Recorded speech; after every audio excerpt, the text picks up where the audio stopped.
اعوذ باللہ من الشیطان اللعین الرجیم بسم اللہ الرحمن الرحیم رب اشرح لی صدری ویسر لی امری واحلل عقدۃ من لسانی یفقهوا قولی ان اللہ وملائکتہ یصلون علی النبی یا ایھا الذین آمنوا صلوا علیہ وسلموا تسلیما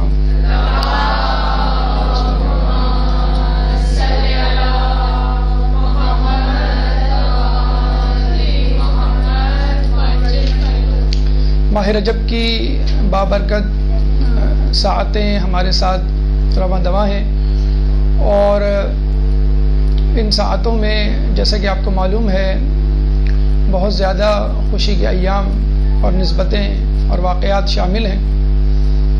اہم ترین واقعہ خود مولا کائنات حضرت علی ابن ابی طالب کی ولادت، اللہم صلی علی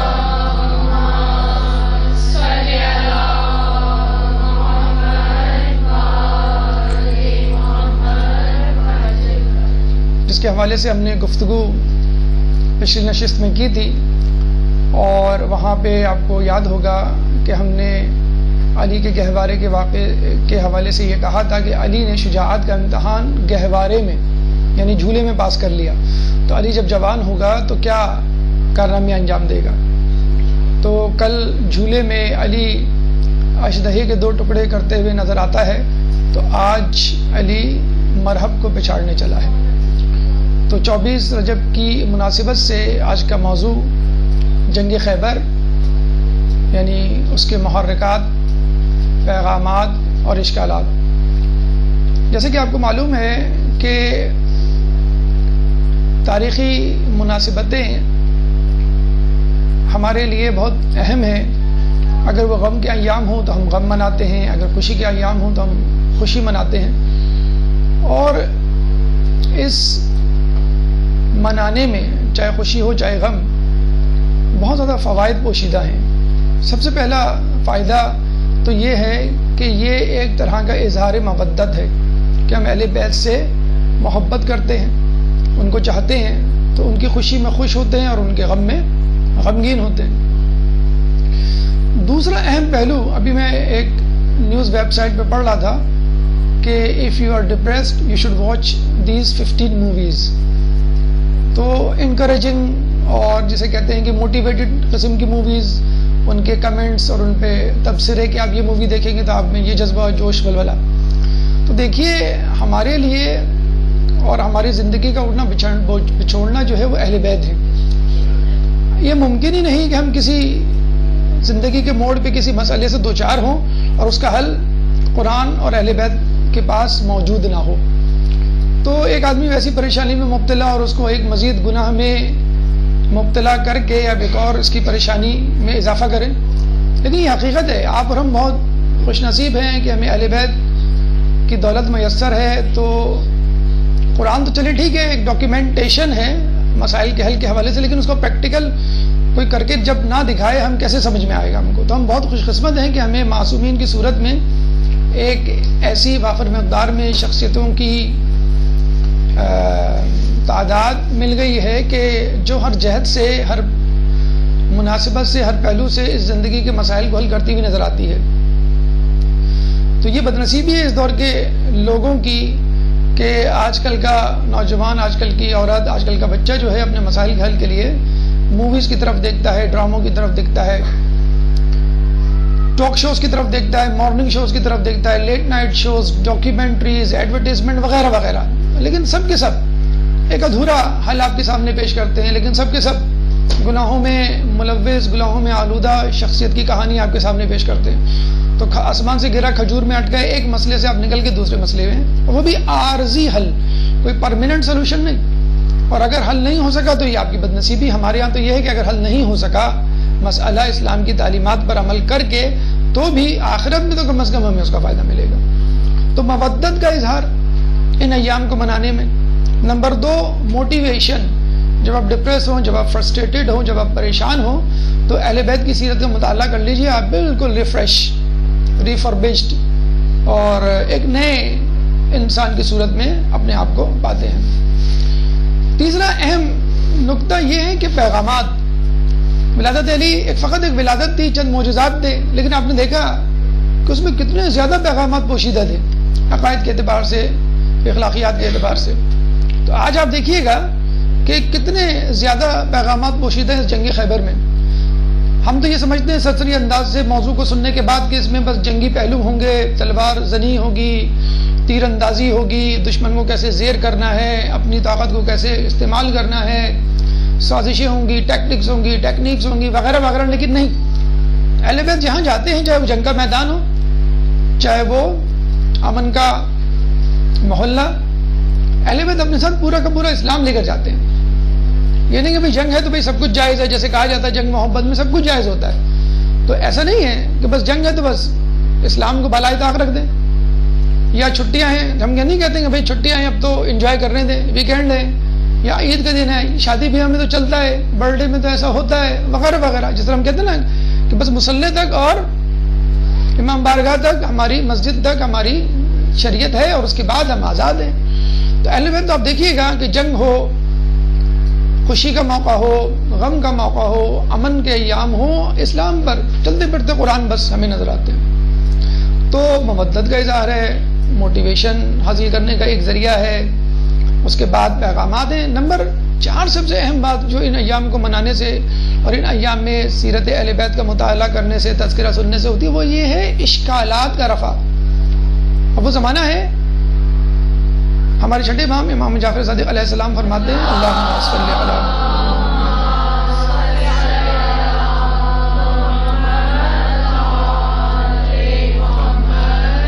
کہ آخری زمانے میں امام کی غیبت کے حوالے سے ہمارے مومنوں کے ایمان متزلزل ہوں گے. اب وہی زمانہ ہے، اور اب تو واٹس ایپ، اسکائپ اور انٹرنیٹ کا زمانہ ہے. چند منٹ گزرتے نہیں ایک پوسٹ آ جاتی ہے، اور جو بات ہو رہی ہوتی، جو موضوع ہوتا ہے عموماً اس سے متعلق یوٹیوب پہ چلے جائیں، ویمیو پہ چلے جائیں، کسی بھی ویب سائٹ پہ پلس مائنس ہر قسم کی ویڈیو اور مٹیریل موجود ہے. تو انسان کا ایمان ڈاماڈول ہونے میں دیر نہیں لگتی.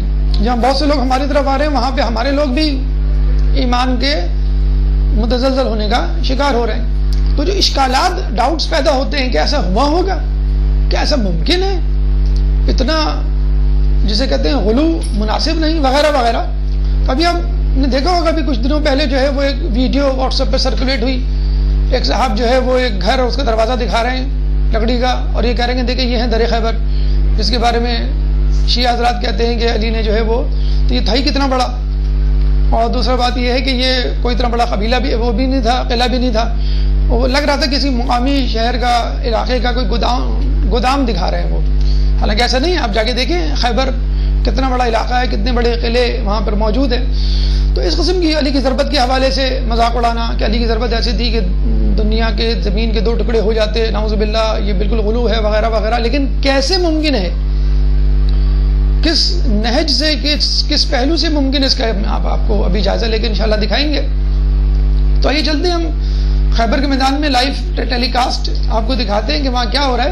لیکن اس سے پہلے ضروری ہے کہ ہم وہ پس منظر، وہ محرکات، وہ اسباب سمجھیں کہ جو مسلمانوں کو، جو رسول اللہ کو اور جو اصحاب رسول کو خیبر لے کر گئے، جو 165 کلومیٹر دور تھا، وہاں جانے کی ضرورت کیا تھی. ہم تو یہی کہتے ہیں کہ اسلام بڑا امن پسند دین ہے. جو بھی جنگ ہوئی، لوگوں نے باہر سے حملے کیے، یہ تو بیچارے مدینے میں تھے یا آس پاس تھے. 165 کلومیٹر دور رسول اللہ کو کیوں پیش قدمی کرنی پڑی، اور بم نفس نفیس خود گئے اور وہاں پر حملہ کیا، خود سے انیشیٹو لیا. تو کیا اسباب تھے؟ ایک درود پڑھ دے محمد والے محمد. اللہم صلی علی محمد.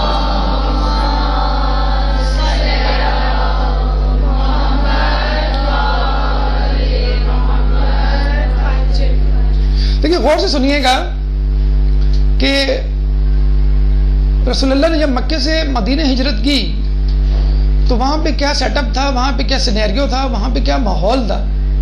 یہ حقیقت ہے کہ رسول اللہ کی ہارڈ شپس اور جو پریشانیاں تھیں، مشکلات اور آزمائش تھی، وہ مکے میں کافی حد تک ہجرت کرنے کے بعد مکے میں وہ چھوڑ کے آ گئے تھے. سمجھ لیجئے کافی حد تک ان کی پریشانیاں، مصیبتیں کم ہو گئی تھیں.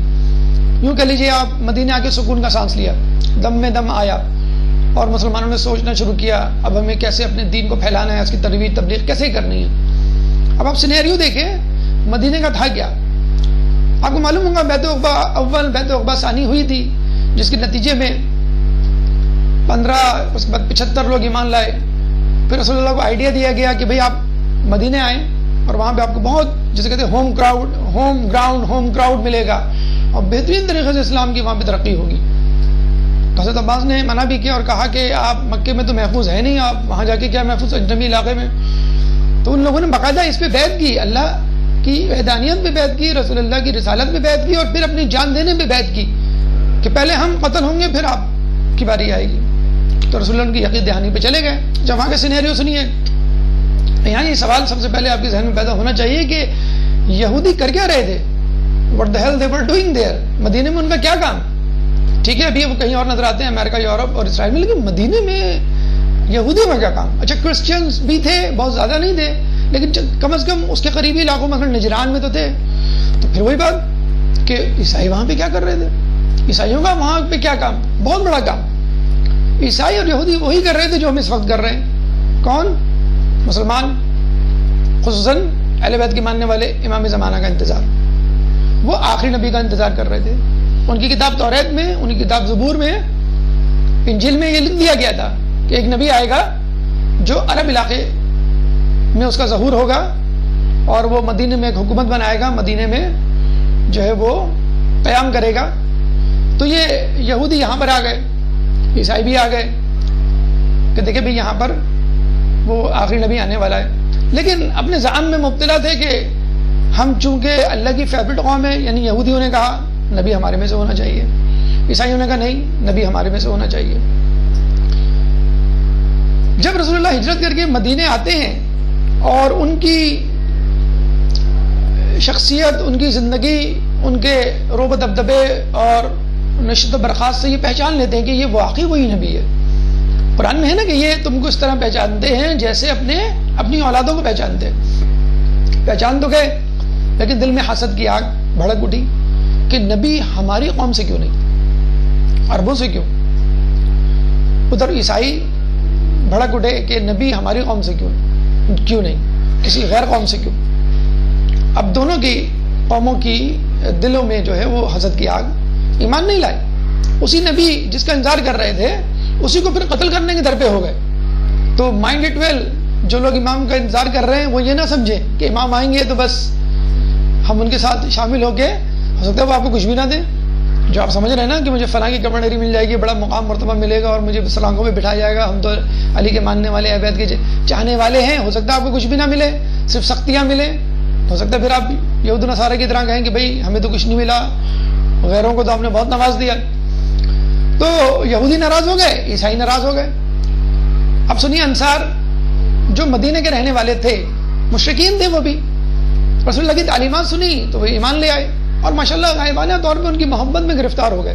اور جب رسول آئے تو آپ نے دیکھا ہوگا کہ جیسے کیسی بچیاں دف بجاتے ہوئے ان کا انتظار کر رہی ہیں اور لوگ جو ہیں وہ ہار پھول لے کے کھڑے ہوئے ہیں. بالکل جسے کہتے ہیں کہ یوں سمجھ لیے مکے کی فصل رسول اللہ نے مدینے میں جا کے کاٹی. جب رسول اللہ اندر آئے تو اس وقت وہاں پہ کیا بحث چل رہی تھی یہ بھی سنیے.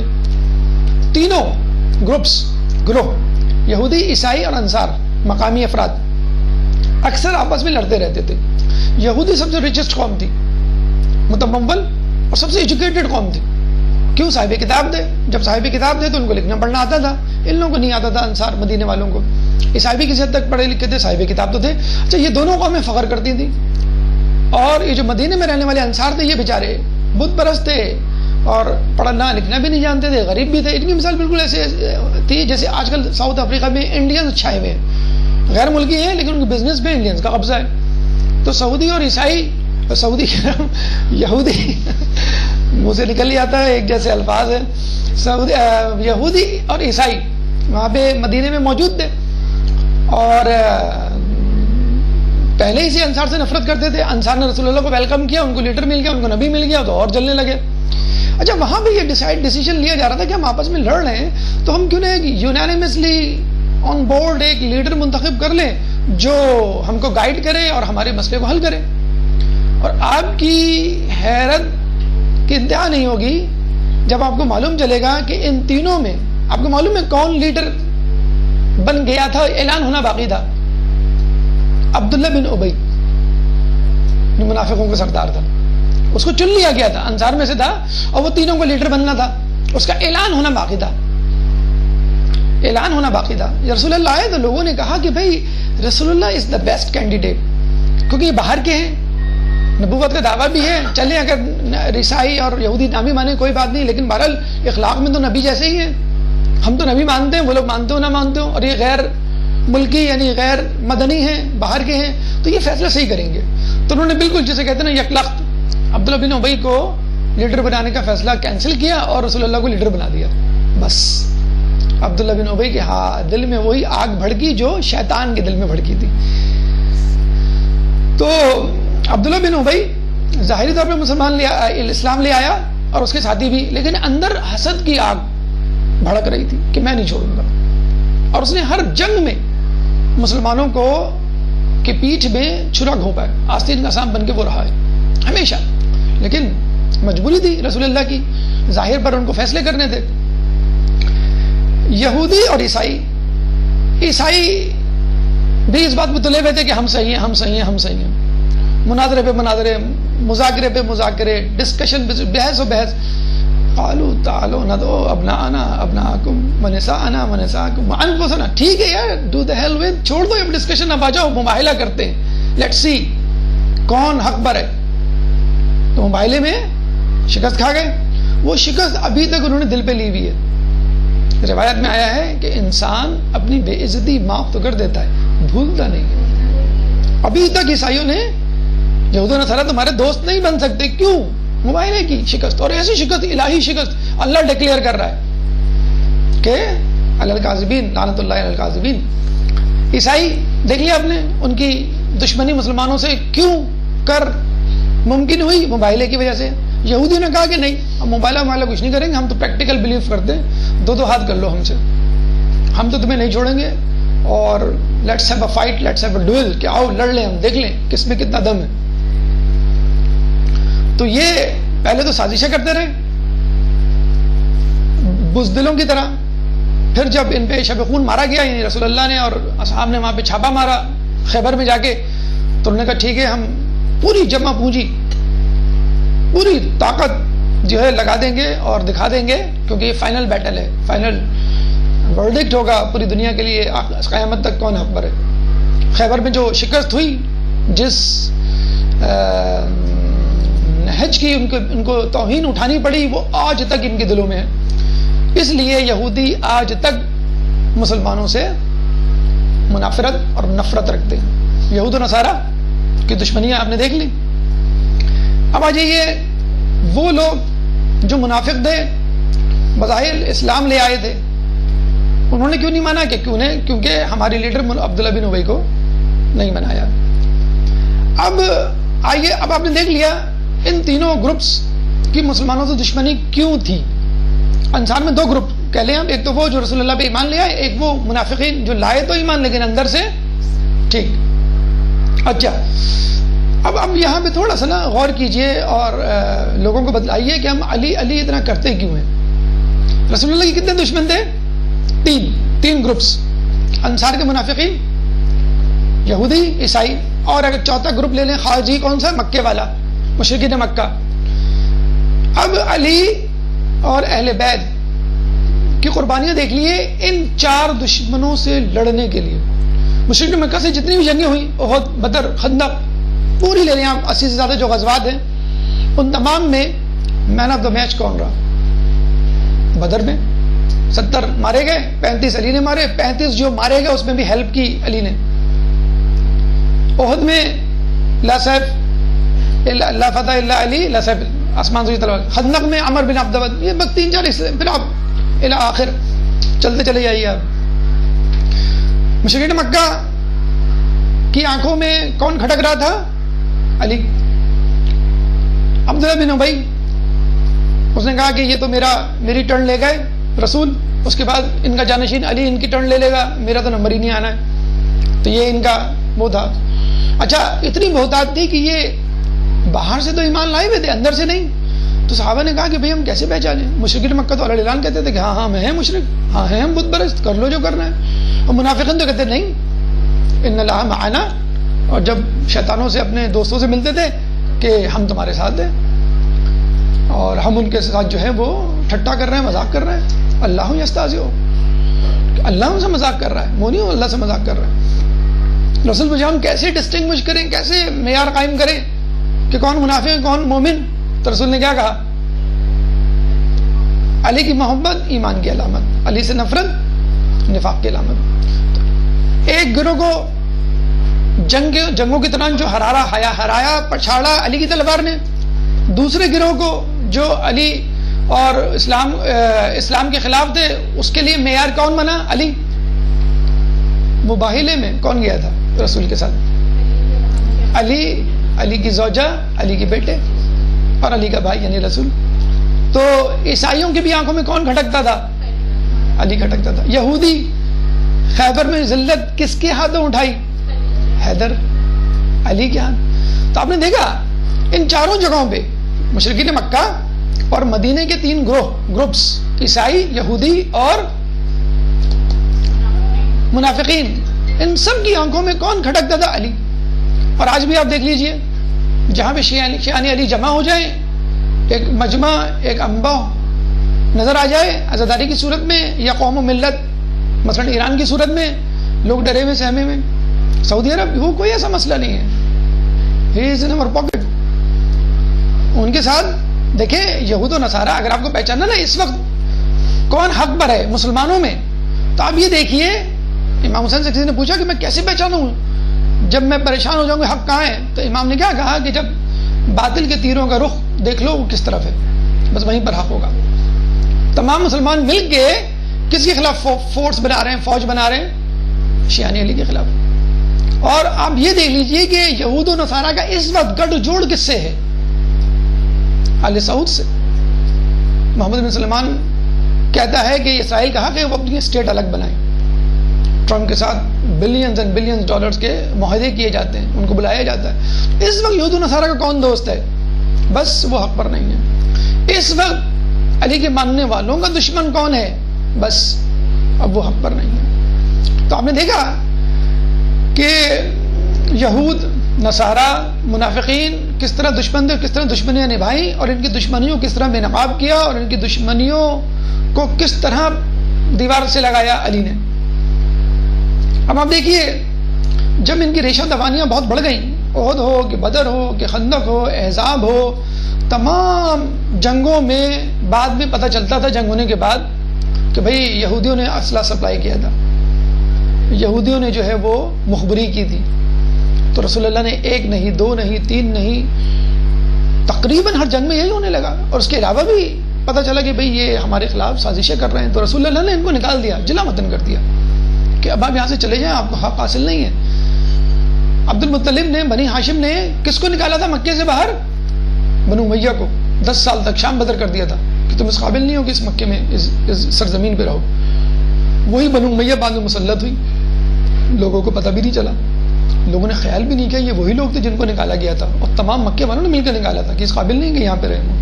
تو رسول نے یہودیوں کو نکالا, نکل جاؤ.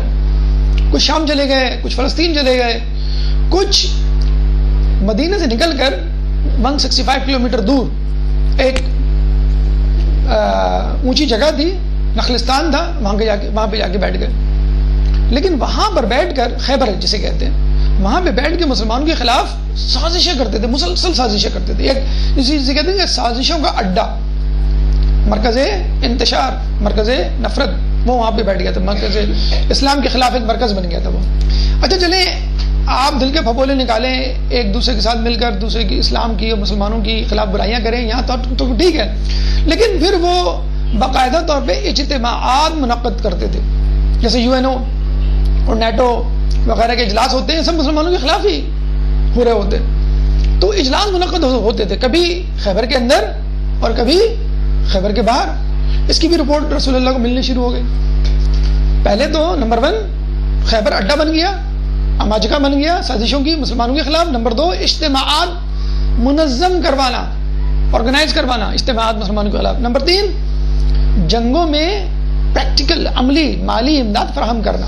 احزاب میں ہتھیار, خوراک باقاعدہ یہودی نے فراہم کی, یہ ایک ثبوت.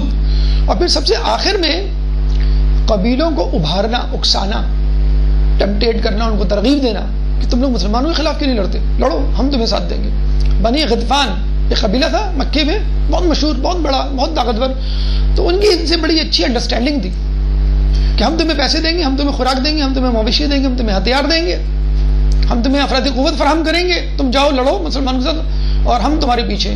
یہی بنی غطفان قبیلہ آیا تھا خیبر کی جنگ کے موقع پر. 4000 افراد آئے تھے، باقاعدہ قلعے میں گئے بھی تھے. ابھی اس کی تفصیل آئی ہے وہ کیسے واپس بھاگے. تو سازشوں کی عامہ جگہ، اجتماعات کا انعقاد، عملی امداد اور قبیلوں کو اکسانا مسلمانوں کے خلاف، یہ شواہد کافی تھے اسٹینڈ لینے کے لیے رسول اللہ. لیکن جیسا کہ آپ کو معلوم ہے اسلام ایک امن پسند مذہب ہے. رسول اللہ نے بہت تحمل سے کام کیا کہ شاید اب سدھر جائیں، اب سدھر جائیں، اب سدھر جائیں. لیکن وہ رسول ہی کیا جو زمینی حقائق پر فیصلہ کرے. رسول تو وہ ہوتا ہے جو آسمانی حقائق کو دیکھے، گراؤنڈ ریئلٹی کو نہیں، اسکائی ریئلٹی کو. وما ينطق عن الهوى ان هو الا وحی، جو ہوا کہ وہ تو کچھ کہتا ہی نہیں سوائے اس کے کہ جو وحی کی جائے. جب کہتا نہیں اللہ کی مرضی کے بغیر تو وہ کرے گا کیوں؟ اللہ کی مرضی کے بغیر یا اپنی مرضی سے. وَأَثَابَهُمْ فَتْحٌ قَرِيب، اور ہم تمہیں اس کے بدلے میں ایک ان قریب فتح کی خوشخبری دیتے ہیں. سورہ فتح آیت نمبر 18. کس کے بدلے میں؟ صلح حدیبیہ کے موقع پر جو مسلمانوں کو ہزیمت، ایمبیرسمنٹ ہوئی تھی. مسلمان اس سال چلے جائیں گے، اگلے سال حج کو آئیں گے. ہمارا کوئی آدمی مدینہ گیا تو واپس کر دیا جائے گا، مسلمانوں کو کوئی آدمی مکے آیا تو واپس نہیں کیا جائے گا. اتنی زیادہ ہیوملیٹنگ، اتنی زیادہ توہین آمیز شرائط کہ کچھ لوگوں کو رسول اللہ کی نبوت پہ شک ہونے لگا. آپ نبی ہیں؟ شور، آر یو شور؟ آپ واقعی نبی ہیں؟ اچھا ہمیں تو یقین نہیں آتا. اتنی کمزور شرائط پہ تو رسول اللہ نے کہا نہیں تم انقلب دیکھ لو گے اس کے کیا ہمارے فوائد ہوں گے. حتیٰ کہ بڑی اچھی مثال رسول اللہ نے دے کے سمجھائی کہ دیکھو ان کا آدمی ہمارے پاس آ گیا تو ہم سے کچھ سیکھے گا، اچھی باتیں سیکھے گا، اور جب جائے گا تو ہماری مارکیٹنگ کرے گا، ایڈورٹیزمنٹ کرے گا، ہماری باتیں بدلائے گا، تو اور مسلمان ہوں گے مکے میں. ہمارے پاس رہ گیا تو ان کو پتہ کیسے چلے گا کہ ہم کیسے.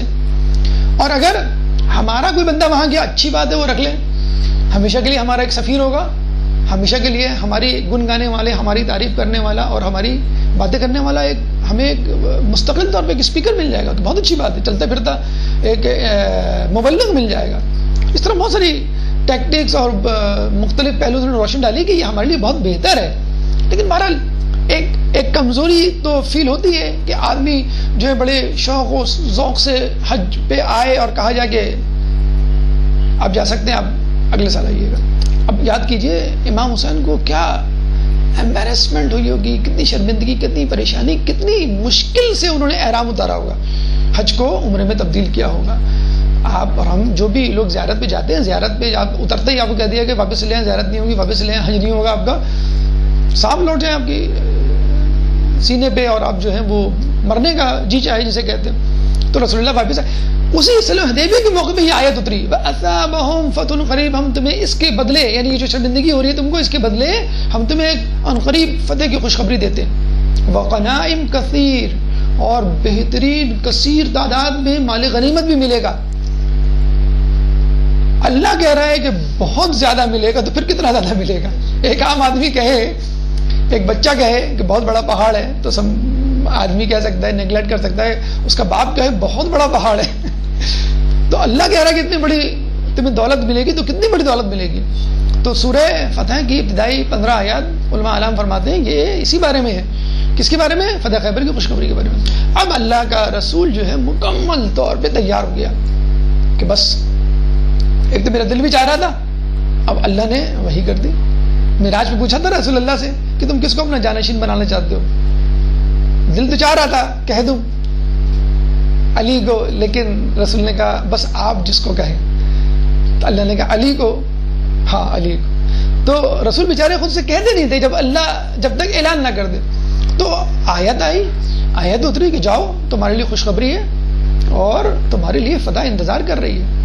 تو رسول اللہ نے صلح حدیبیہ کے بعد جب مدینے آئے جسٹ صرف 20 دن کا انتظار کیا. 20 دن سمجھے آپ نے سستائے بھی نہیں ہوں گے، مطلب آرام بھی نہیں کیا ہوگا. ہم جب حج عمرے اس سے آتے ہیں تو مہینہ بھر 15 دن تو لگ ہی جاتے ہیں، مطلب روٹین میں آنے پہ تو 20 دن، اچھا اس میں پھر جنگ کی تیاریاں بھی تو کرنی تھی آپ کو، صرف آرام تھوڑی کرنا تھا، ریلیکس تھوڑی ہونا تھا، تھکن تھوڑی اتارنی تھی. 20 دن یوں سمجھ لیں بس آئے ہیں اترے ہیں اور کہا ہو کہ بس اپنے اہل و عیال سے مل لو اور جنگ کی تیاری شروع کرو. 20 دن رکے ہیں. 7 ہجری کا سن تھا. اس سن کو سنۃ الاستغلاب کہتے ہیں عرب کی تاریخ میں. سنۃ الاستغلاب یعنی وہ سال جس میں اسلام یا مسلمانوں نے غلبہ پایا دوسروں پر. اور واقعی یہودیوں پہ غلبہ پانا بہت، ابھی آپ پڑھیں گے دیکھیں گے سنیں گے کہ کہا کرتے تھے کہ مسلمان کچھ بھی ہو جائے اس خیبر کے قلعے کو فتح نہیں کر سکتے، اور اگر آ بھی گئے تو ہمارے پاس 2 سال کا، کچھ لوگوں کے مطابق 5 سال کا راشن تھا، خود مر جائیں گے، ہم نہیں بھوکے مریں گے. اور 20 دن میں واقعی مسلمانوں کی حالت خراب ہو گئی تھی، بھوکوں مرنے والی کیفیت آ گئی تھی کہ گھوڑے ذبح کر کر کے کھا رہے تھے 20 دن میں جسٹ. اور وہ کیا کہہ رہے ہیں، ہم 2 سال تک بڑے آرام سے رہ لیں گے. آفیشیل فگر تھی. اس کے بعد تو کتنے سال تک وہ رہ سکتے تھے. تو رسول اللہ نے کہا کہ بھائی اب آپ جو ہیں وہ چلیں اور ہمیں خیبر جانا ہے اور اللہ کی فتح ہماری منتظر ہے. اگر آپ لوگ حج پہ گئے ہوں، عمرے پہ گئے ہوں تو مدینے سے شمال کی طرف آپ بس میں بیٹھیں اور آپ کا رخ شام کی طرف ہو تو 165 کلومیٹر جب آپ کی بس رکے گی، ابھی بھی 20 ریال لے کے کہتے ہیں کہ آپ جائیں مدینے سے تو گاڑیاں آپ کو خیبر لے کے جائیں گی. تو تقریباً 854 میٹرز اوپر یہ علاقہ نظر آئے گا آپ کو. یہ قلعے آپ کو وہاں پہ نظر آئیں گے. ایک نہیں 7 قلعے تھے. بڑا سرسبز شاداب زرخیز علاقہ، مویشیوں کی بہتات، پانی کے قدرتی چشمے بہنے والے، نہ کبھی نہ رکنے والے، اتنے مطلب وہاں پہ چشمے ہوا کرتے تھے. تو اچھا اس قسم کے جو پرفضا مقامات ہوتے ہیں وہ عموماً ٹورزم کے لیے بڑی اٹریکٹیو جگہیں ہوتی ہیں. لوگ وہاں جاتے ہیں، وہاں ریسٹ کرتے ہیں اور جسے کہتے ہیں کہ وہاں پہ چھٹیاں مناتے ہیں. اور ایسی جگہیں جو ہیں دنیا میں بہت مہنگی شمار کی جاتی ہیں. ہمارے یہاں مری ہے، کالام، کاوان اور یہ گلگت وغیرہ کے علاقے جو ہیں. قائد اعظم جب بیمار ہوئے تو آپ کو معلوم ہے ان کو زیارت، عراق ایران کی زیارت نہیں، یہ کوئٹہ میں جو زیارت ہے اس کا مشورہ دیا تھا کہ آپ وہاں جائیں اور وہاں پہ آپ رہیں. تو وہاں رہے تھے. یہ آپ کا گورا قبرستان کی طرف اگر آپ جائیں، مسجد طوبہ آتی ہے تو رائٹ سائڈ پہ ایک چھوٹا سا آپ کو ٹیلا پہاڑ جیسا نظر آئے گا آپ کو. وہاں آغا خان سویم یا دویم رہا کرتے تھے اسماعیلیوں کے. تو وہ اونچی جگہوں پہ لوگ جو ہے وہ جو بگ شاٹس ہوتے ہیں وہ جگہ لے کے رکھتے ہیں اور وہاں پہ رہتے ہیں. خیر بہرحال تو بڑی اس کا جو کیپٹل ہے اس وقت جو ہے شریف کے نام سے ہے. تو بڑی زرخیز، بڑی عمدہ اور بہت بہترین جگہ تھی. سرسبز و شاداب تھی، مویشیوں کی بہتات تھی، زرخیز زمین تھی، پرفضا مقام تھا، بہترین ہر لحاظ سے جسے کہتے ہیں کہ اچھی جگہ تھی. اب اچھا وہاں پہ ایک نہیں تقریباً 7 قلعے تھے. انہوں نے جنگی حکمت عملی کے اعتبار سے ان کو تقسیم کر دیا تھا. پہلا ناعم قلعہ تھا کہ جس میں ان کے جنگجو سپاہی رہا کرتے تھے، خوراک مویشی وغیرہ رہا کرتی تھی. پھر نوتات ایک قلعہ تھا جس میں جنگی افراد، جنگجو سپاہی وغیرہ رہا کرتے تھے. پھر جو ہے قموس نامی قلعہ تھا جو سب سے بہترین، سب سے مضبوط، سب سے بڑا اور سب سے ہیبت ناک، جس کا در خیبر یہی تھا. در خیبر اسی کے دروازہ مولا علی نے جو ہے وہ کھڑا تھا. پھر کتیبہ نام کا ایک قلعہ تھا جس میں عورتیں اور بچے رہا کرتے تھے. شق نام کا ایک قلعہ تھا. وطیج تو سے وطیج اس نام کا قلعہ تھا، وہ وہاں موجود تھا. سلالم، یہ 7 جو ہے وہ قلعے تھے. ان کا ایک گروپ تھا اور وہاں پہ یہ جنگی حکمت عملی کے حوالے سے انہوں نے ڈیوائڈ کیا ہوا تھا اور وہاں پہ وہ رہ رہے تھے. اب رسول اللہ وہاں پر جاتے ہیں. اچھا یہ جو 7 قلعے ہیں ان میں کتنے یہودی تھے؟ 14,000، 14,000. رسول اللہ اپنے ساتھ کتنے لوگوں کو لے کے گئے تھے؟ 1400. 1 0 کا فرق تھا بس. وہاں پہ ایک زیادہ تھا. ارے 1400 کیا، ہمارے پاس 14 بھی ہوں وہ بھی کافی ہیں. تو 1400 افراد لے کے گئے. اس میں 20 خواتین اکثر جو ہیں وہ ڈپریس اور پریشان رہتی ہیں. یہ جنگ کے واقعات ہیں، ہمارے سے کیا لینے دینا، آپ کیا لے کے بیٹھ گئے، ہم تو کچھ کر نہیں سکتے. 20 خواتین فائٹر خواتین تھی، فائٹر خواتین. اور اس لیے ہم وہ کہتے ہیں رکھتے ہیں کہ بعض اوقات یہودنے یا جنگی میدانوں میں خواتین بھیس بدل کے آ جاتی ہیں اور وہ کہتی ہیں کہ ٹھیک ہے ہم لڑیں گے اس طرح، یا ہم دھوکہ دیں گے مثلا اور لوگ ہم سے سمجھنے گئی تو خاتونیں یہ کیا کریں گی، پتہ چلا کہ وہی چھرا گھوپ کے چلی گئی. تو 20 فائٹر خواتین امام زمانہ کے لشکر کے لیے بھی کہا 37 خواتین جسے کہتے ہیں وہ جائیں گی. بنو غفار کی کافی تعداد میں خواتین تھیں جو بطور نرس گئی تھیں، یعنی زخمیوں کی بھرم پٹی کے لیے. اچھا خواتین میں یہ بھی نہیں، کچھ لوگ ہوتے ہیں نا کہ بھئی جیسے ہمارے یہاں کانسیپٹ ہے جلسے جلوس میں وہ خواتین جاتی ہیں تھوڑا سی موالی ٹائپ کی ہوتی ہیں، سوبر قسم کی خواتین جو وہ گھر پہ رہتی ہیں. اس طرح علماء کے لیے بھی ایک ذہن میں رکھ لیا ہے کہ نہیں بھئی یہ ماتم نہیں کرتے ہوں گے، یا کرتے ہوں گے تو چھریوں کا ماتم نہیں کرتے ہوں گے، یا یہ جو عزاداری میں جو ہے وہ نہیں نظر آتے ہوں گے. تو ایسا نہیں ہے. ہمارے یہاں مطلب سید مہدی بحر العلوم اور شیخ مرزا انصاری اور کتنے علماء ایسے جن کے بارے میں کہا گیا کہ جلوسوں میں چلتے تھے اور اس طرح ماتم کیا کرتے تھے. دیوانہ وار کے لوگ کہتے تھے کہ آپ کو کیا ہو گیا، آپ تو عالم دین ہیں، مجتہد ہیں. کہنے لگے تمہیں نہیں معلوم کہ امام زمانہ اس وقت مجھے دیکھ رہے ہیں. تو بہرحال ام سلمہ رسول اللہ کی امہات المومنین میں سے ام سلمہ ساتھ تھی. مطلب یہ بحث چھوڑ دیجئے کہ رسول اللہ کی جسے کہتے ہیں کہ ازواج میں کون معتبر اور کون رسول اللہ کو پسند تھی. مولانا مودودی اپنی کتاب خلافت و ملوکیت میں لکھتے ہیں رسول اللہ جب بھی سفر کے لیے جاتے تھے ام سلمہ کو اپنے ساتھ لے کے جاتے تھے. بہرحال معتبر ترین خواتین میں امت المومنین میں ان کا شمار ہوتا ہے. حدیث قصہ کے حوالے سے بھی آپ نے ان کا نام سنا ہوگا کہ حدیث قصہ میں انہوں نے کہا تھا کہ میں بھی آ جاؤں اس قصہ کے نیچے. تو رسول اللہ نے کہا کہ تم راستے پر ہو، تم نیکی پر ہو، لیکن اس چادر میں نہیں آ سکتے. بہرحال یہ وہی ام سلمہ جنہوں نے خواب دیکھا تھا کہ میرا حسین جب مارا جائے تو یہ جو ہے مٹی سرخ ہو جائے گی وغیرہ وغیرہ. تو اچھا مزے کی بات یہ کہ 10 یہودی بھی شامل تھے، یہودیوں سے لڑنے جا رہے ہیں اور یہودیوں کو ساتھ لے کے جا رہے ہیں. یہ بڑے امن پسند اور صلح جو اور اصول پسند یہودی تھے. انہوں نے کہا ٹھیک ہے یہودی جب غلط کام کر رہے ہیں، اصولوں کی پاسداری نہیں کر رہے تو ٹھیک ہے ہمیں مدینے میں رہنا ہے، لیکن ہم لڑیں گے ان کے خلاف. کوئی ایسا مسئلہ نہیں ہے. جیسے بہت سارے ہندو پاکستان میں ہوں گے اور انڈیا پاکستان کی جنگ ہوئی تو وہ انڈین یا ہندو جو ہیں وہ پاکستان فوج گئی ساتھ دیں گے وہ. تو بہرحال وہ ان کے ساتھ دے. اب یہ پہنچتے ہیں مدینہ. اچھا لوگوں کو احساس تو ہو گیا تھا کہ ٹینشن بڑھ رہی ہے بٹوین جیوز اینڈ مسلمس اور کبھی بھی کچھ ہونے والا ہے. اور سب سے جو جسے کہتے ہیں نوٹی قبیلہ، سب سے شرارتی قبیلہ جو تھا وہ بنو نذیر تھا. اس نے پناہ لی ہوئی تھی خیبر میں. تو وہ لوگ کیا کرتے تھے، صبح صبح نکلتے تھے، یعنی آس پاس جھانک تانک کے کوئی ہے تو نہیں، اور اپنے کھیتوں پہ جا کے جلدی سے کھیتی باڑی کر کے واپس آ جاتے تھے. تو رسول اللہ جب گئے، اچھا رسول اللہ اس مدینے سے وہاں جانے کے لیے بہت سارے راستے تھے. تو وہ راستہ جو شام کی طرف جاتا تھا رسول اس راستے سے گئے. یہ بھی بڑی اچھی ٹیکنیک تھی. کیوں؟ شام کی طرف یہودی بستے تھے اور شام کی طرف بنو قطفان کا قبیلہ تھا، اور بنو قطفان کا قبیلہ مکے سے اسی راستے سے آ کر خیبر میں یہودیوں کی مدد کرتا تھا جو شمال یعنی شام کی طرف سے آتا تھا راستہ. تو لوگوں نے کہا کہ آپ شمال کی طرف سے جائیے تاکہ اگر قطفان قبیلہ اگر آیا وہاں پر اور اس نے مدد کرنے کی کوشش کی تو آپ اس کو پکڑ سکتے ہیں. تو یہ شمال کے راستے سے آئے. جب وہاں پر آئے پہنچے تو دیکھا کھیتی باڑی کے بیلچے اور ٹوکریاں لے کے کچھ لوگ نکلے.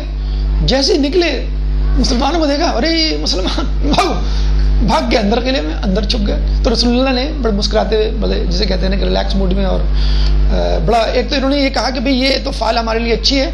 ٹوکری اور بیلچوں کا مطلب یہ ہے کہ خیبر منہدم ہوگا. پہلی جو چیز ہم نے دیکھی ہے وہ کھودنے والی، یعنی زمین کو کھودنا اور اپنی مرضی سے بیج ڈالنا اور فصل اگانا. تو بس ہم خیبر کو کھودنے آئے. پھر رسول اللہ نے دعا کی، اللہ اکبر، اللہ سب سے بڑا ہے، اے اللہ اس خیبر کو منہدم کر. اور ہم مسلمان قوم جب کسی کی ڈیوڑی، کسی جگہ کی ڈیوڑی یعنی چوکھٹ کہہ لیں یا اس کا بالکل اینڈ دہلیز پہ آ جاتے ہیں تو وہ قوم ڈر اور خوف میں صبح کرتی ہے. اس کو نیند نہیں آتی کہ باہر جو ہے وہ پتہ نہیں کون کھڑا ہے اور جو مجھے کھا جائیں گے اور یہ مجھے جو ہے وہ میری جان لے لیں گے. تو رسول اللہ جو ہے وہاں بیٹھا. پھر رسول اللہ نے جو ہے وہ دعا کی، بہت خوبصورت دعا. یہ وہ دعا ہے جو آپ اور میں کسی بھی شہر جا کے کر سکتے ہیں. ایسے شہر جا رہے ہیں جو اندیکھا ہے، انجانا ہے، اور مائگریشن آج کل تو بہت ٹریولنگ بہت عام ہو گئی ہے، اور آپ کو سیٹل ہونا ہے فرض کر لیں، اور آپ چاہتے ہیں کہ یہاں پہ سکون سے میں رہ لوں، پیچھے جانے کا راستہ نہیں ہے. تو بڑی اچھی اللہ کے رسول نے دعا کی کہ اللہم رب السماوات السبع واضللنا، اے آسمانوں کے رب، 7 آسمانوں کے رب اور جو کچھ اس میں چھپا ہوا ہے. ورب الارضین السبع واقللنا، اور 7 زمینوں کے رب اور جو اس کے اندر چھپا ہوا ہے. ورب الشیاطین واضللنا، اور شیاطین کے رب اور جو ان کے اندر چھپا ہوا ہے. اسألک خیر هذه القریہ وخیر اہلہ وخیر ما فیہا، کہ ہمیں خیر عطا کر اس شہر سے، اس شہر میں رہنے والوں کی طرف سے، اور جو کچھ اس میں ہے۔ اللہم انی اعوذ بک، اے اللہ ہم تیری پناہ مانگتے ہیں، من شر هذه القریہ، من شر اہلہا اور من شر ما فیہا، کہ ہم اس شر سے پناہ مانگتے ہیں، اس شہر کے شر سے پناہ مانگتے ہیں، اس شہر میں رہنے والوں کے شر سے پناہ مانگتے ہیں، جو کچھ اس میں ہے ہم اس سے پناہ مانگتے ہیں۔ بہرحال رسول اللہ نے یہ دعا کی اور یہ نیک فال لوگوں کو بتائی کہ انشاءاللہ فیصلہ ہمارے حق میں ہوگا۔ پھر وہاں جا کے انہوں نے جو ہے وہ محاصرہ کیا اور وہاں پہ جا کر بیٹھ گئے۔ 20 دن تک یہ محاصرہ جاری رہا۔ اس 20 دن میں بھی 2 عجیب واقعات پیش آئے جو بہت ہی توجہ کے طلبگار ہیں، کہ جس سے ہمیں معلوم ہوگا کہ رسول اللہ فقط ایک نعوذ باللہ جنگی جنون میں مسلمان مبتلا نہیں تھے، کہ ہر وقت جنگ اور دوسرے کو تہس نہس کرنا نہیں۔ اخلاقی روایات، اصولی قوانین اور انسانیت کو مد نظر رکھتے ہوئے شب و روز گزارنا، چاہے جنگ کے میدان میں گزاریں۔ رسول نے کہہ دیا تھا عورتوں اور بچوں کا پیچھا نہ کرنا، درختوں کو نہ کاٹنا، اور یہ باتیں وہ ہمیشہ جنگ میں جانے سے پہلے بتا دیا کرتے تھے۔ تو کہتے ہیں یہ محاصرے کے دوران 2 عجیب واقعات پیش آئے۔ ایک شخص آیا، گڈریا یہودی، شیفرڈ، 100 سے زیادہ بھیڑیں تھیں اس کے پاس، وہاں سے گزرا تو اس نے کہا کہ کیا ہو رہا ہے، خیریت؟ کہ لیں جنگ ہونے والی ہے۔ کس سے؟ یہودیوں سے۔ سیدھا سادہ سا نوجوان تھا۔ انہوں نے کہا اچھا کیوں، یہ معاملہ ہے؟ اچھا تو آپ مسلمان ہیں، آپ کی کیا تعلیمات ہیں؟ انہوں نے بتانا شروع کی۔ وہ بڑا متاثر ہوا، کہ یہ تو بہت اچھا مذہب ہے، میرا تو جی چاہ رہا ہے یہ مذہب میں قبول کر لوں۔ کر لیں، مذہب قبول کر لیتا، کہ مذہب میں آپ کے ساتھ رہوں گا۔ کہ لیں ٹھیک ہے، موسٹ ویلکم۔ اچھا یہ بھیڑیں بھی آپ کی۔ 20 دن ہو گئے تھے اور 20 دنوں میں مرنے کی نوبت آ گئی تھی، بھوک سے مر رہے تھے۔ کہتے ہیں کہ صحابہ تلوار لے کے قلعے میں داخل ہوتے اور پیٹ پکڑے ہوئے ہوتے کہ شدید بھوک ہے، کچھ کھانے کو نہیں ہے۔ جیسے خندق میں نہیں پیٹ میں پتھر باندھ لیے تھے اصحاب نے، اور پھر رسول اللہ کو کہا تو رسول اللہ نے اپنا پیٹ دکھایا، 2 پتھر بندھے ہوئے تھے۔ یہ وہی جنگ تھی جس میں جناب سیدہ 2-4 روٹیاں پکی تھی، تو پکا کے لے کے گئی تھی روٹیاں کہ میں رسول کو کھلاؤں گی اور علی کو کھلاؤں گی اور حسن کو کھلاؤں گی۔ تو وہاں بھی بھوک کی حالت، یہاں بھی بھوک کی حالت۔ تو اب آپ کو معلوم ہے عرب جو ہیں وہ بہت شوق سے کھاتے ہیں بھیڑ، شیپ بہت پسند ہے۔ ہمارے یہاں شاید نہیں کھایا جاتا، تو پورا دمبا جو ہے وہ رکھ دیتے ہیں۔ تو وہ تو لوگوں کے شیپ دیکھ کے منہ میں جو ہے وہ پانی بھرایا، رال ٹپکنے لگی کہ اب یہ سارے شیپ ہمارے۔ تو اس نے کہا یہ ساری بھیڑیں آپ کی؟ تو اللہ کے رسول نے کہا کہ کس کی بھیڑیں ہیں؟ کہیں گے یہ میری نہیں ہے، میں تو اجرت پر ان بھیڑوں کو چراتا ہوں اور یہ یہودیوں کی ہیں۔ کہ رسول نے کہا جاؤ پہلے ساری بھیڑیں واپس کر کے آؤ، یہ امانت ہے۔ اب بتائیں اتنا گولڈن چانس، گولڈن اپرچونٹی ہم ہوتے تو رسول اللہ کیا قسم کر رہے ہیں آپ؟ کچھ تو خیال کریں، یہودی کا خیال کر رہے ہیں، یہودیوں کا خیال کر رہے ہیں جن کو نیست و نابود کرنے آئے ان کا خیال کر رہے ہیں، اور ہم یہاں بھوکے بیٹھے ہوئے آپ کے ساتھ تلوار آپ کو فتح دلانے کے لیے، آپ کو ہمارا کوئی خیال نہیں۔ تو رسول اللہ نے ساری بھیڑیں واپس کر کے آؤ، ساری بھیڑیں واپس کر کے آیا اور اکیلے آ کے بھی جوائن کر لیا۔ ایک اور بھوکے کا اضافہ ہم پہلے مر رہے ہیں، اب یہ جو ہے یہ بھی ساتھ۔ ہر بہرحال جو اصول وہ اصول ہے۔ دیکھیں یہ ہے امانت داری، یہ ہے وہ امانت جس کی وجہ سے رسول اللہ نے لقب امین حاصل کیا تھا۔ لیکن چلے ہم کہہ سکتے ہیں رسول اللہ نے مینیپولیشن کی تھی، نبوت کا اعلان کرنا تھا، لوگوں کو ٹیم کرنا تھا، اپنی سکورنگ بڑھانی تھی، اور پھر اس کے بعد میں کون تو کون۔ ابھی تو وہ وقت نہیں ہے نا، ابھی کسی کو کیا پتا، آپ اس یہودی کو پکڑ کے مار بھی ڈال دیں، کون دیکھنے والا، کون اس کو آگے بڑھائے گا روایت کو، تو وہ تو مر جاتا۔ لیکن رسول چھٹے امام جعفر صادق علیہ السلام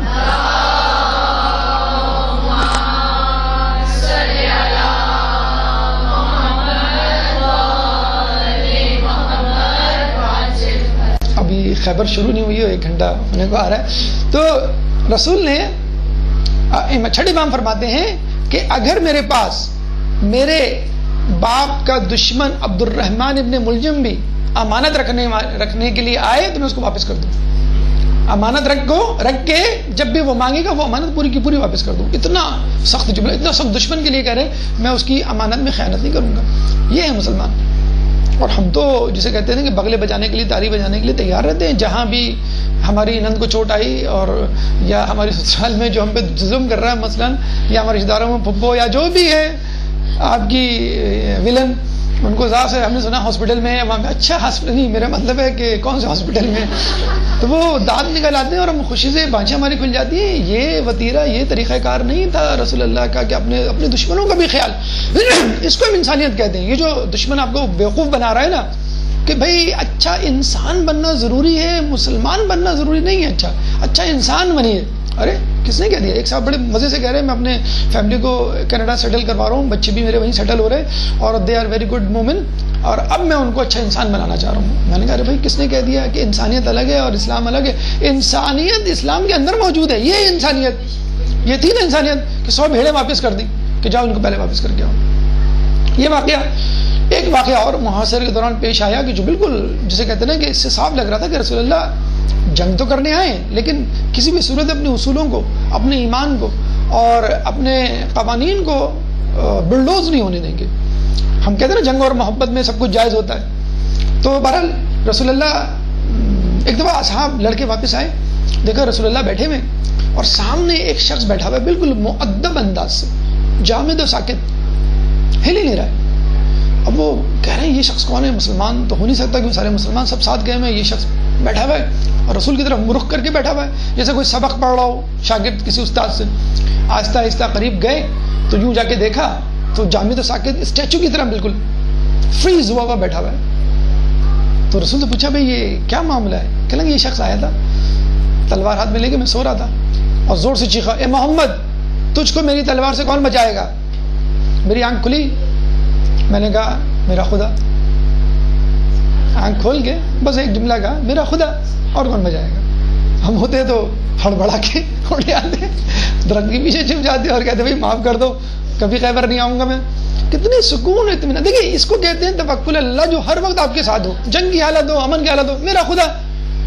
اب دیکھیے اگر نہ بھی ہونا خدا تو آدمی کے کانفیڈنس سے آدمی پاگل ہو جائے. یار کیا کانفیڈنس ہے آدمی، کتنے اطمینان سے کہہ رہا میرا خدا، جیسے بالکل اوپر بیٹھا ہوا ہے اور تیر لے کے بس وہ پھینکنے والا ہے اس کے اوپر.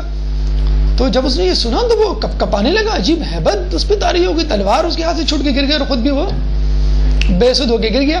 کہتے جب سے گرا ہے ویسے ہی بے سود ہو کے بیٹھا ہوا ہے اور جب تک میں اجازت نہیں دوں گا بے اذن اللہ یہ حرکت نہیں کر سکتا. پھر رسول اللہ نے اجازت دی بے اذن اللہ کہ اس کو اللہ تعالیٰ میں معاف کرتا ہوں، اور وہ معاف ہوا. پھر اس نے اسلام قبول کیا. تو یہ ہے دیکھیں اخلاقی معیار جو جنگ میں بھی. ابھی رجب ہی کے مہینے میں 3 اور 5 کو امام تقی علیہ السلام کی شہادت و ولادت گزری ہے. ٹھیک ہے، درود پڑھ دیں محمد اللہ.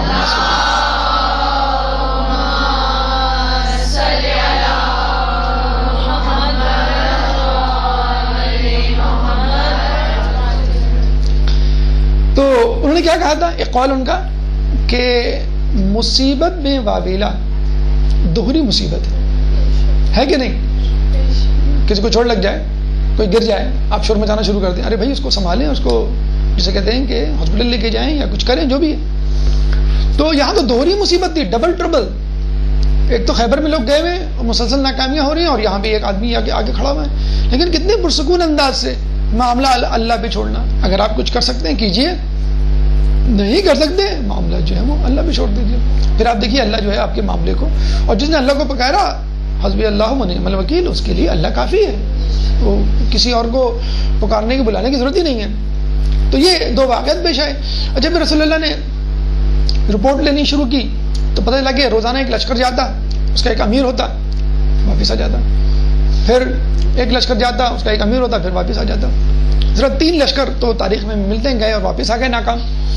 رسول اللہ کو آگے بتایا، اور ہر لشکر جب واپس آتا تو کہتا کہ ارے کاش علی ہوتے، علی ہوتے تو ہم علی ہوتے تو ایسا ہو جاتا. اور باقاعدہ آگے رسول اللہ کو ہر بار کہہ رہے ہیں رسول کس طرح علی کو ہمارے ساتھ بھیجیے، رسول کس طرح علی کو ہمارے ساتھ بھیجیے. تو شاید یہ رسول اللہ بتلانا بھی چاہ رہے تھے کہ ٹھیک ہے علی میرا ایک وہ واحد ہونہار سپاہی ہے جو میں وقت آنے پر لوگوں کے سامنے لاؤں گا، لیکن اچھا ہے تم لوگوں کو میں آپشن دے رہا ہوں اور تم جو ہے وہ آگے بڑھو. اچھا اتفاق کی بات یہ ہے کہ رسول اللہ کو درد شقیہ مگرین اور مولا علی کو آشوب چشم کنجکٹیوائٹس، آنکھیں بالکل ریڈ ان کی ہو رہی تھیں اور سر میں درد بھی تھا. تو منافق بڑے بغلے بجا رہے تھے کہ رسول بھی بیمار، علی بھی بیمار.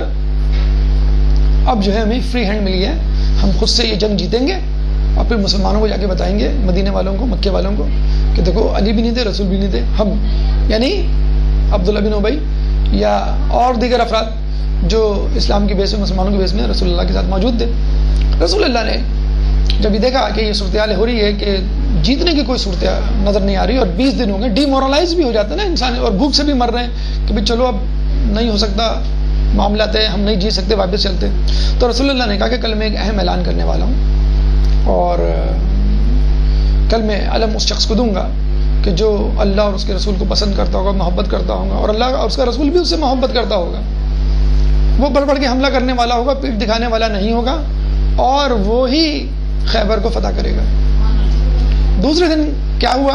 ایک چھوٹے سے وقفے سے اعوذ باللہ من الشیطان الرجیم، بسم اللہ الرحمن الرحیم، گفتگو کا سلسلہ ہم وہیں سے شروع کرتے ہیں کہ جب رسول اللہ خیبر آئے، وہاں پہ انہوں نے محاصرہ کیا، تو 20 دن کا محاصرہ تھا، اور لشکر بے لشکر جا رہے تھے لیکن کامیابی نہیں ہو رہی تھی۔ تو رسول اللہ نے کہا کہ میں علم اس شخص کو دوں گا کہ جو اللہ رسول کو چاہتا ہوگا اور اللہ کا اس کا رسول اس کو چاہتے ہوں گے۔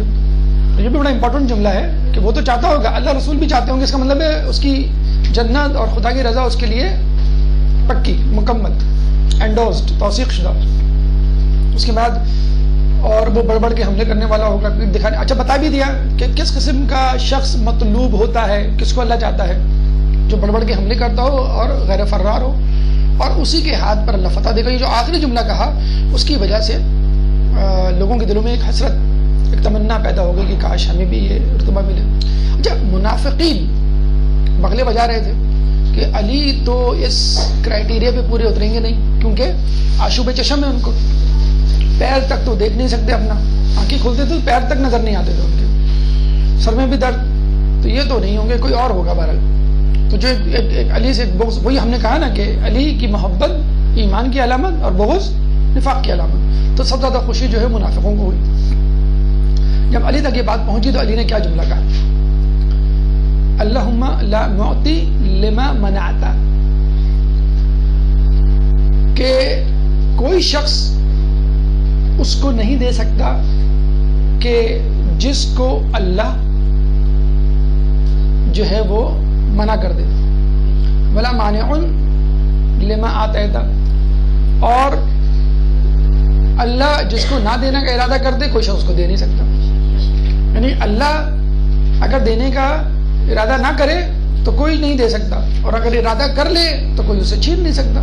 ٹھیک ہے، تو واقعی کیا جملہ ہے، کیا معرفت بھرا کہ جب اللہ اگر مجھے دینے پر آئے گا تو کوئی اللہ کی اس دین کو کوئی روک نہیں سکتا۔ اصحاب رسول میں سے بھی کہتے ہیں لوگوں کی ایک بڑی حسرت تھی، اور بعد میں اس حسرت کا اظہار بھی کیا۔ سعد بن ابی وقاص، عمر سعد کے والد، عمر سعد جو کربلا میں تھا، وہی کہتے ہیں کہ علی کی 3 فضیلتیں ایسی ہیں کہ مجھے حسرت رہی کہ کاش ان میں سے کوئی ایک فضیلت ہی مجھے مل جاتی۔ تبوک کے موقع پر علی کو اپنا نائب بنانا مدینے میں، اور یہ کہنا کیا تم نہیں چاہتے کہ تم کو مجھ سے وہی نسبت ہو جو ہارون کو موسیٰ سے تھی، سوائے اس کے کہ میرے بعد کوئی نبی نہیں۔ یہ بہت بڑی فضیلت۔ نمبر 2 خیبر کے دن علی کو علم دینا، اور نمبر 3 مباہلے کے دن علی، فاطمہ، حسن و حسین کو اپنے ساتھ لے جانا اور یہ کہنا کہ میرے اہل بیت۔ خود خلیفہ دوم فرماتے ہیں کہ میں اپنی کوشش کر چکا تھا اور مجھے کامیابی نہیں ہوئی، لیکن پھر بھی میرے دل میں ایک حسرت تھی کہ مجھے یہ علم ملے، اور ان کے کیا، ہر کسی کے دل میں حسرت تھی کہ ہمیں یہ علم ملے۔ اور خود علی اس فضیلت پہ برسوں فخر کرتے رہے۔ شورا کے موقع پر علی نے یہ کہا کہ تم میں سے کون ہے جو یہ فضیلت رکھتا ہو کہ جس کو اللہ کے رسول نے علم دیا ہو، اور یہ کہا ہو کہ وہ اللہ اور رسول کو چاہتا ہے، اللہ اس کا رسول اس کو چاہتے، اور وہ فاتح خیبر ہوگا۔ تو رسول اللہ نے علی کو بلایا، علی کو طلب کیا۔ لوگوں نے پہلے کہا کہ وہ تو بیمار ہیں، وہ نہیں آ سکتے۔ علی نے، اللہ کے رسول نے کہا نہیں، اس کو لے کر آؤ۔ تو علی کو جو ہے وہ لے کے آیا جانے لگا، اور سہارا لے کر، جسے کہتے ہیں کہ وہ آئے۔ اور جب آئے تو رسول اللہ نے پوچھا علی کیا حال ہے؟ انہوں نے کہا کہ میرا سر درد سے پھٹا جا رہا ہے اور آنکھوں سے کچھ نظر نہیں آتا۔ تو اللہ کے رسول نے کہا کہ تم اپنا سر میرے زانوں پہ رکھ دو، میری گود میں رکھ دو۔ اور پھر اپنا تھوک جو ہے وہ علی کی آنکھوں پر لگایا. جیسے لگایا علی جو ہے وہ دیکھنے کے قابل ہو گیا اور سر پہ بھی ملا اور سر کا درد بھی جو ہے وہ ٹھیک ہو گیا. جو لوگ اس پہ تھوڑا سا منہ بناتے ہیں اور کہتے ہیں illogical, irrational, unscientific اپروچ کہ تھوک سے کیسے ٹھیک ہو گیا. آج میڈیکل سائنس کہتی ہے کہ ہمارے تھوک میں IgG اینٹی باڈیز ہوتی ہیں اور یہ اینٹی باڈیز منہ کی ہائیجینک کنڈیشنز کو مینٹین کرتی ہیں. جس طرح ہماری آنکھوں میں اینٹی باڈیز ہوتی ہیں نا, لعاب میں بھی اینٹی باڈیز ہوتی ہیں. تو antibodies just act like antibiotics. تو کنجکٹیوائٹس کے لیے جہاں آپ اینٹی بایوٹکس دیتے وہ رسول اللہ کا سلائیوا جو ہے اس اینٹی بایوٹک کا کام کر دیا. برحال اصل حقیقت تو اللہ اس کے رسول کو معلوم. پھر رسول اللہ نے اپنا امامہ پہنایا, اپنا پیرہن لباس دیا اور اپنی سواری دی, اپنی سواری پہ سوار کروایا اور پھر یہ کہا کہ دیکھو تمہارے دائیں طرف جبرائیل اور بائیں طرف میکائیل, آگے اسرائیل اور پیچھے اسرافیل, اور تمہارے ساتھ میری دعائیں اور اللہ کی نصرت ہے. اور دیکھو ان کی کتابوں میں لکھا ہوا ہے کہ ان کو ایلیا نام کا شخص فتح کرے گا, شکست دے گا. اور جب وہ تم سے پوچھیں تم بتا دینا کہ میرا نام علی یعنی ایلیا ہے. انہوں نے پوچھا کہ میں کب تک ان سے جنگ کروں, جب تک کہ وہ ہماری مثل یعنی مسلمان نہ ہو جائے. تو رسول اللہ نے کہا کہ اب دیکھیں رسول اللہ کا انداز دیکھیں, حالانکہ یقینی فتح ہے لیکن پھر بھی کیا کہہ رہے ہیں, دیکھو میدان جنگ میں آہستہ آہستہ جانا, یعنی ایک دم سے جا کے حملے نہیں کر دینا, کہ سوچنے سمجھنے کی صلاحیت ہی نہ رکھیں, سوچنے سمجھنے کی صلاحیت اور ان کو موقع دینا, ان کو آہستہ آہستہ جانا اور ان کو ان کے حقوق یاد دلانا. جب وہ اللہ کو پہچان لیں گے تو مسلمان ہو جائیں گے. اور علی یہ یاد رکھو, تمہاری وجہ سے کوئی شخص راہ راست پہ آ جاتا ہے تو وہ ان تمام چیزوں سے بہتر ہے جو تمام سرخ اونٹوں سے بہتر ہے. یعنی جو خیبر میں موجود ہے, سرخ اونٹ اس زمانے میں بہت بڑی چیز سمجھا جاتی تھی. جیسے مرسیڈیز بینز ہوں کسی کے پاس, بلکہ رولز رائز کہہ لیں آپ, 100 گاڑیاں رولز رائز ہوں, تو وہ اکثر لوگ یہ جملہ کہتے تھے کہ یہ سرخ اونٹوں سے بہتر ہے, 100 سرخ اونٹوں سے بہتر ہے. تو رسول اللہ نے یہ مثال دی. یہ تو ویسے حدیث میں ملتا ہے کہ تمہاری وجہ سے اگر ایک شخص راہ راست پہ آ جائے تو ان تمام چیزوں سے بہتر ہے جن پر سورج اپنی کرنیں ڈالتا ہے. تو زمین بھی ہے, اس میں مریخ بھی ہے, زمین میں پھر جو ہے وہ پاکستان کا شہر بھی ہو جائے گا, شہر میں ایک علاقہ بھی ہو جائے گا, علاقے میں مثلا ڈیفنس کلیفٹن میں 1000 گز کی کوٹھی بھی ہو سکتی ہے. تو جس کے لیے ہم پوری زندگی حرام حرام حرام کمانے میں گزار دیتے ہیں, بھئی آپ ایک شخص کو راہ راست پہ لے آئے تو یہ پوری دنیا اور پوری جسے کہتے ہیں گلیکسی جس پہ سورج اپنی روشنی ڈال رہا ہے وہ آپ کے پاس آ جائے گی. اور پھر یہ بھی ایک روایت ملتا ہے, انہوں نے کہا کہ دیکھو ان سے پہلے یہ کہنا مسلمان ہو جائیں, اگر مسلمان نہیں ہو سکتے تو جزیہ یعنی ٹیکس دیں, ذمی جو دیتے ہیں نان مسلمس, یا بھی جنگ کے لیے تیار ہو جائیں. تو یہ علی جو ہے یہ ہدایات لے کے جو ہے وہ چلتے ہیں. مرحب سے ان کا جو ہے آمنا سامنا ہوتا ہے. مرحب جو تھا وہ اس زمانے میں بہت ہی جائنٹ, بہت ہی عظیم الجثہ اور بہت ہی طاقتور پہلوان تھا اور بہت ہی متمول خوشحال تھا, بگ شاٹ, امیر بھی تھا اور بہادر بھی تھا. تو لوگوں نے اس کو اپنا لیڈر بنایا ہوا تھا مرحب کو. اچھا, اس کی جسامت کا, اس کی بہادری کا اور اس کی شجاعت کا اندازہ بھی اس بات سے لگا لیجئے کہ وہ جو لباس پہنتا تھا جنگی, تو اس میں ایک تو زرہ ہوتی ہے اور ایک خود, خے واو دال, یعنی ہیلمٹ کہہ لیں آپ, اسکوٹر والے پہنتے ہیں ہیلمٹ, وہ پورا خود ہوتا تھا. یہ آپ نے امیر مختار کی مووی میں دیکھا ہوگا. اچھا ہیلمٹ کیوں پہنتے ہیں, خود کیوں پہنتے ہیں, تاکہ اگر تلوار کی ضربت لگے, جیسے ہیلمٹ جو پہنا جاتا ہے اس لیے نا کہ اگر اسکوٹر سے گریں تو سر کسی سے ٹکرائے تو چوٹ نہ لگے, اگر تلوار کی ضربت لگے تو ہیلمٹ یعنی خود پہ لگے, سر پہ نہ لگے. اس ہیلمٹ خود کے اوپر بھی ایک پتھر تھا اس کا, بہت بڑا وزنی, بہت وزنی پتھر, وہ اس کے سر پہ رہتا تھا, تاج آپ کہہ لیں آپ. تو وہ لے کے وہ گھومتا تھا سر. آپ اندازہ آپ لگا لیں, ایک ہیلمٹ پہننا اور ہیلمٹ کے اوپر تاج پہننا, تو تاج میں کہہ رہا ہوں پتھر, تو وہ کیسے. اور وہ اس لیے ہوتا تھا کہ اگر کوئی مارے تو پہلے وہ پتھر پہ لگے, پتھر کے بعد ہیلمٹ, ہیلمٹ کے بعد سر, تو نوبت ہی نہیں آتی تھی, وہ مرتا ہی نہیں تھا بدبخت. تو آگے کھڑا ہو گیا, رجس پڑھا اس نے کہ میں وہ ہوں کہ جس کو دنیا مرحب کے نام سے جانتی ہے اور میں نے ہتھیار سجائے ہوئے, میں بہت تجربہ کار ہوں, یعنی ڈونٹ کراس یور لمٹس. تو علی نے کہا کہ میں وہ ہوں جس کا نام اس کی ماں نے حیدر رکھا ہے, جو حیدر شیر کی طرح حملے کرتا ہے. جو حیدر نام سننا تھا تو اس کو فیوز اڑ گیا, جیسے کہتے ہیں نا کہ وہ بالکل ہی ہکا بکا آئیں بائیں شائیں کرنے لگا. اور واپس یو ٹرن لے لیا. دوسرے لفظوں میں پتلی گلی اس نے پکڑ لی, یو ٹرن لے کے جانے لگا خاموشی سے. اب لوگ پریشان, اس کو ہو کیا گیا ہے؟ وہ صرف انہوں نے انٹروڈکشن کروایا, یہ کہا کہ میرا نام حیدر ہے, میری ماں نے میرا نام حیدر. اب آپ کو معلوم چلا فاطمہ بنت اسد نے حیدر نام کتنا کام کا رکھا تھا. اچھا علی سے پہچانے جاتے تھے, لیکن انہوں نے حیدر بھی رکھا کہ میں اس کا نام حیدر رکھوں گی. اور جانے لگا تو شیطان اس کے پاس آیا مثل یہودی عالم کے بھیس میں, اور کان میں آ کے خسر پسر کی کہ کیوں بھاگا جا رہا ہے, تو بڑا بہادر ہے اور لوگ تیرا مذاق اڑائیں گے.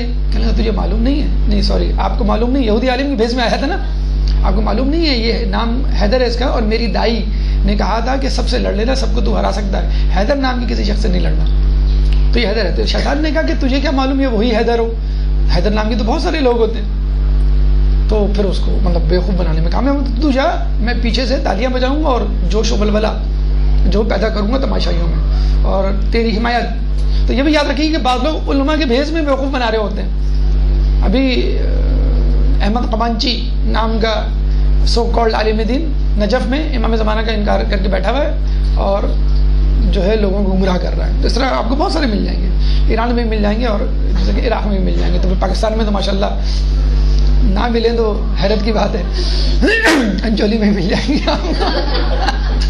بلکہ آگے مجلس پڑھ کے چلے جائیں گے, آپ کو پتہ بھی نہیں چلے گا, آپ روک بھی نہیں پائیں گے. ٹھیک ہے, بہرحال اب یہ باہر کے ملکوں کے نام لینا کافی, مقامی نام لے لیا تو ہمیں گھر بھی جانا ہے. بہرحال تو جب اس نے کہا تو انہوں نے کہا ہاں یہ میری عزت داؤ پہ لگ جائے گی اور میں تو ذلیل ہو جاؤں گا, پوری عمر میں جو ہوں وہ ذلیل ہوتا رہوں گا کہ یار یہ صرف سن کے بھاگ آیا, میں مقابلہ بھی نہیں کیا, مر جاؤں گا تو کم از کم میرا نام تاریخ میں عمر ہو جائے گا, عمرو بن عبد العزیز کی طرح. تو مقابلہ تو کیا, خیر وہ آیا تو علی نے وار کیا, اس نے وار کیا, ایک وار دونوں کا خالی گیا. پھر علی نے جو وار کیا تو اس کے ہونٹ کے اوپر جو پتھر رکھا ہوا تھا اس پہ پڑا, ہیلمٹ پہ پڑا, اس کے ہونٹ پہ, اور پھر اس کے سر پہ. کچھ روایتوں میں ہے کہ دانت تک آگے تلوار رک گئی, اور کچھ روایتوں میں ہے کہ زمین تک چلی گئی. کہتے ہیں تلوار جب زمین پر لگی تو ایک بھونچال, ایک زلزلہ سا آیا, اور قلعے کی دیواریں, قلعے کا دروازہ, ساری عمارتیں جو ہیں وہ ہل گئیں. بڑا دلچسپ. اچھا لوگ نعوذ باللہ کچھ ہمارے دشمنان اہل بیت ہی میں سے ہیں, وہ اس ضربت کا مذاق اڑاتے ہیں کہ یہ کیسے ہو گیا کہ ایک ضربت جو ہے وہ پورے قلعے کو اس کو ہرا دے. اب دیکھیں آپ معجزہ بہرحال جب رسول سے ممکن ہے تو رسول کے جانشین سے کیوں نہیں ممکن ہے؟ ٹھیک ہے, ان کا خود کا قول ابھی ہم نے آپ کو سنایا تھا, اہل تسنن کا یہ قول مشہور ہے کہ جو معجزات انبیاء سے ہوئے رسول اللہ سے بھی ہوئے, اگر نہیں ہوئے تو ان کے اصحاب سے ہوئے, تو دیٹس اٹ. جو معجزات انبیاء سے ہوئے وہ رسول اللہ سے ہوئے, رسول اللہ سے نہیں ہوئے یا ہوئے تو ہمارے اوصیاء یعنی ان کے اوصیاء سے بھی, ائمہ سے بھی ہوئے. تو ضربت جو ہے وہ زمین پہ جا کے رک گئی. اب سنیے دوسری طرف سینیریو. جنگ کے بعد جناب صفیہ بنت حی جن کی شادی, جو کنیز بن کر آئی تھی, یہودن تھی, پہلے یہودی تھی, جب آئی تو رسول اللہ نے ان سے, وہ مسلمان ہو گئے تو شادی کر لی. تو ان کے رخسار پہ ایک نشان تھا, خراش. رسول اللہ نے پوچھا یہ خراش کیسے؟ انہوں نے کہا کہ جب علی اور مرحب کا مقابلہ ہو رہا تھا اور علی نے جب ضربت ماری تھی اور تلوار ان کی زمین کو ٹکرائی تھی تو خیبر میں ایک زلزلہ سا آیا تھا. تمام جو خواتین تھیں وہ تماشائی, جس طرح ہمارے یہاں جب میچ ہوتا ہے تو تماشائی بیٹھے ہوتے ہیں تو چھکا لگتا ہے تو لوگ جو ہے وہ خوشی مناتے. تو جیسی علی نے تلوار ماری, ضربت لگی, زمین تک پہنچی تلوار, زلزلہ سا آیا اور ساری خواتین عہدے منہ گر گئی. میں اپنے تخت پہ تھی, یہ رئیس کی حی جو سردار تھا اس کی بیٹی تھی, تو میں جو ہوں اپنے تخت سے گر گئی اور میرا چہرہ جو ہے وہ تخت کے پائے سے ٹکرایا, اور یہ خراش وہی ہے. تو رسول نے کہا ارے علی کی ضربت تو وہ تھی کہ جس نے آسمان میں تہلکہ مچا دیا تھا, زمین تو بہت دور کی بات. پھر انہوں نے بتایا کہ جب علی کی تلوار کی ضربت کا زلزلہ نہ صرف زمین میں بلکہ آسمان تک جب پہنچا, آسمان, اور کہتے ہیں کہ وہ اللہ کی غضب کی وجہ سے تھا, علی کی تلوار چلی تو اللہ کا غضب اپنے عروج پر تھا, تو اس سے عرش پر زلزلہ آنا کوئی ایسی بڑی بات نہیں. تو اسی وقت جبرائیل آئے اور بہت حیران اور پریشان. تو رسول نے کہا تم اتنے حیران اور پریشان کیوں ہو, مطلب اس سے پہلے میں نے تمہیں حیران نہیں دیکھا. اچھا ملائکہ کو تو اندرون خانہ ہر چیز کی خبر ہوتی ہے نا, ان کے لیے معجزہ کوئی معجزہ تھوڑی ہوتا ہے, ہمارے لیے ہوتا ہے معجزہ. تو بڑے حیران اور پریشان جسے کہتے ہیں کہ آئے. تو رسول اللہ نے کہا حیران پریشان کیوں؟ کہیں گے علی نے ایک ضربت ماری ہے مرحب کو جس کے چرچے آسمانوں میں ہو رہے ہیں اور آسمانوں میں نعرے لگ رہے ہیں علی کے حق میں. کیا نعرے لگ رہے ہیں؟ لا فدا الا علی لا سیف, سورہ جو جنگ احد میں لگا تھا. اس سے بھی حیرت انگیز بات یہ ہے کہ اللہ نے مجھے فوراً کہا کہ اے جبرائیل فوراً زمین پر جاؤ، علی کی ضربت کو زمین تک پہنچنے سے بچا لو اور اپنے پر اس کے نیچے بچھا دو، اگر علی کی تلوار زمین سے ٹکرا گئی تو زمین کے 2 ٹکڑے ہو جائیں گے۔ میں بھاگتا ہوا آیا، بالکل جسے کہتے ہیں کہ تیز رفتار سے، سرعت سے، اور میں نے اپنا پر بچھا دیا۔ علی کی تلوار کی ضربت، علی کی تلوار جب زمین تک پہنچی اور میرے پیروں سے ٹکرائی تو مجھے بہت گرانی محسوس ہوئی، بہت وزن محسوس ہوا۔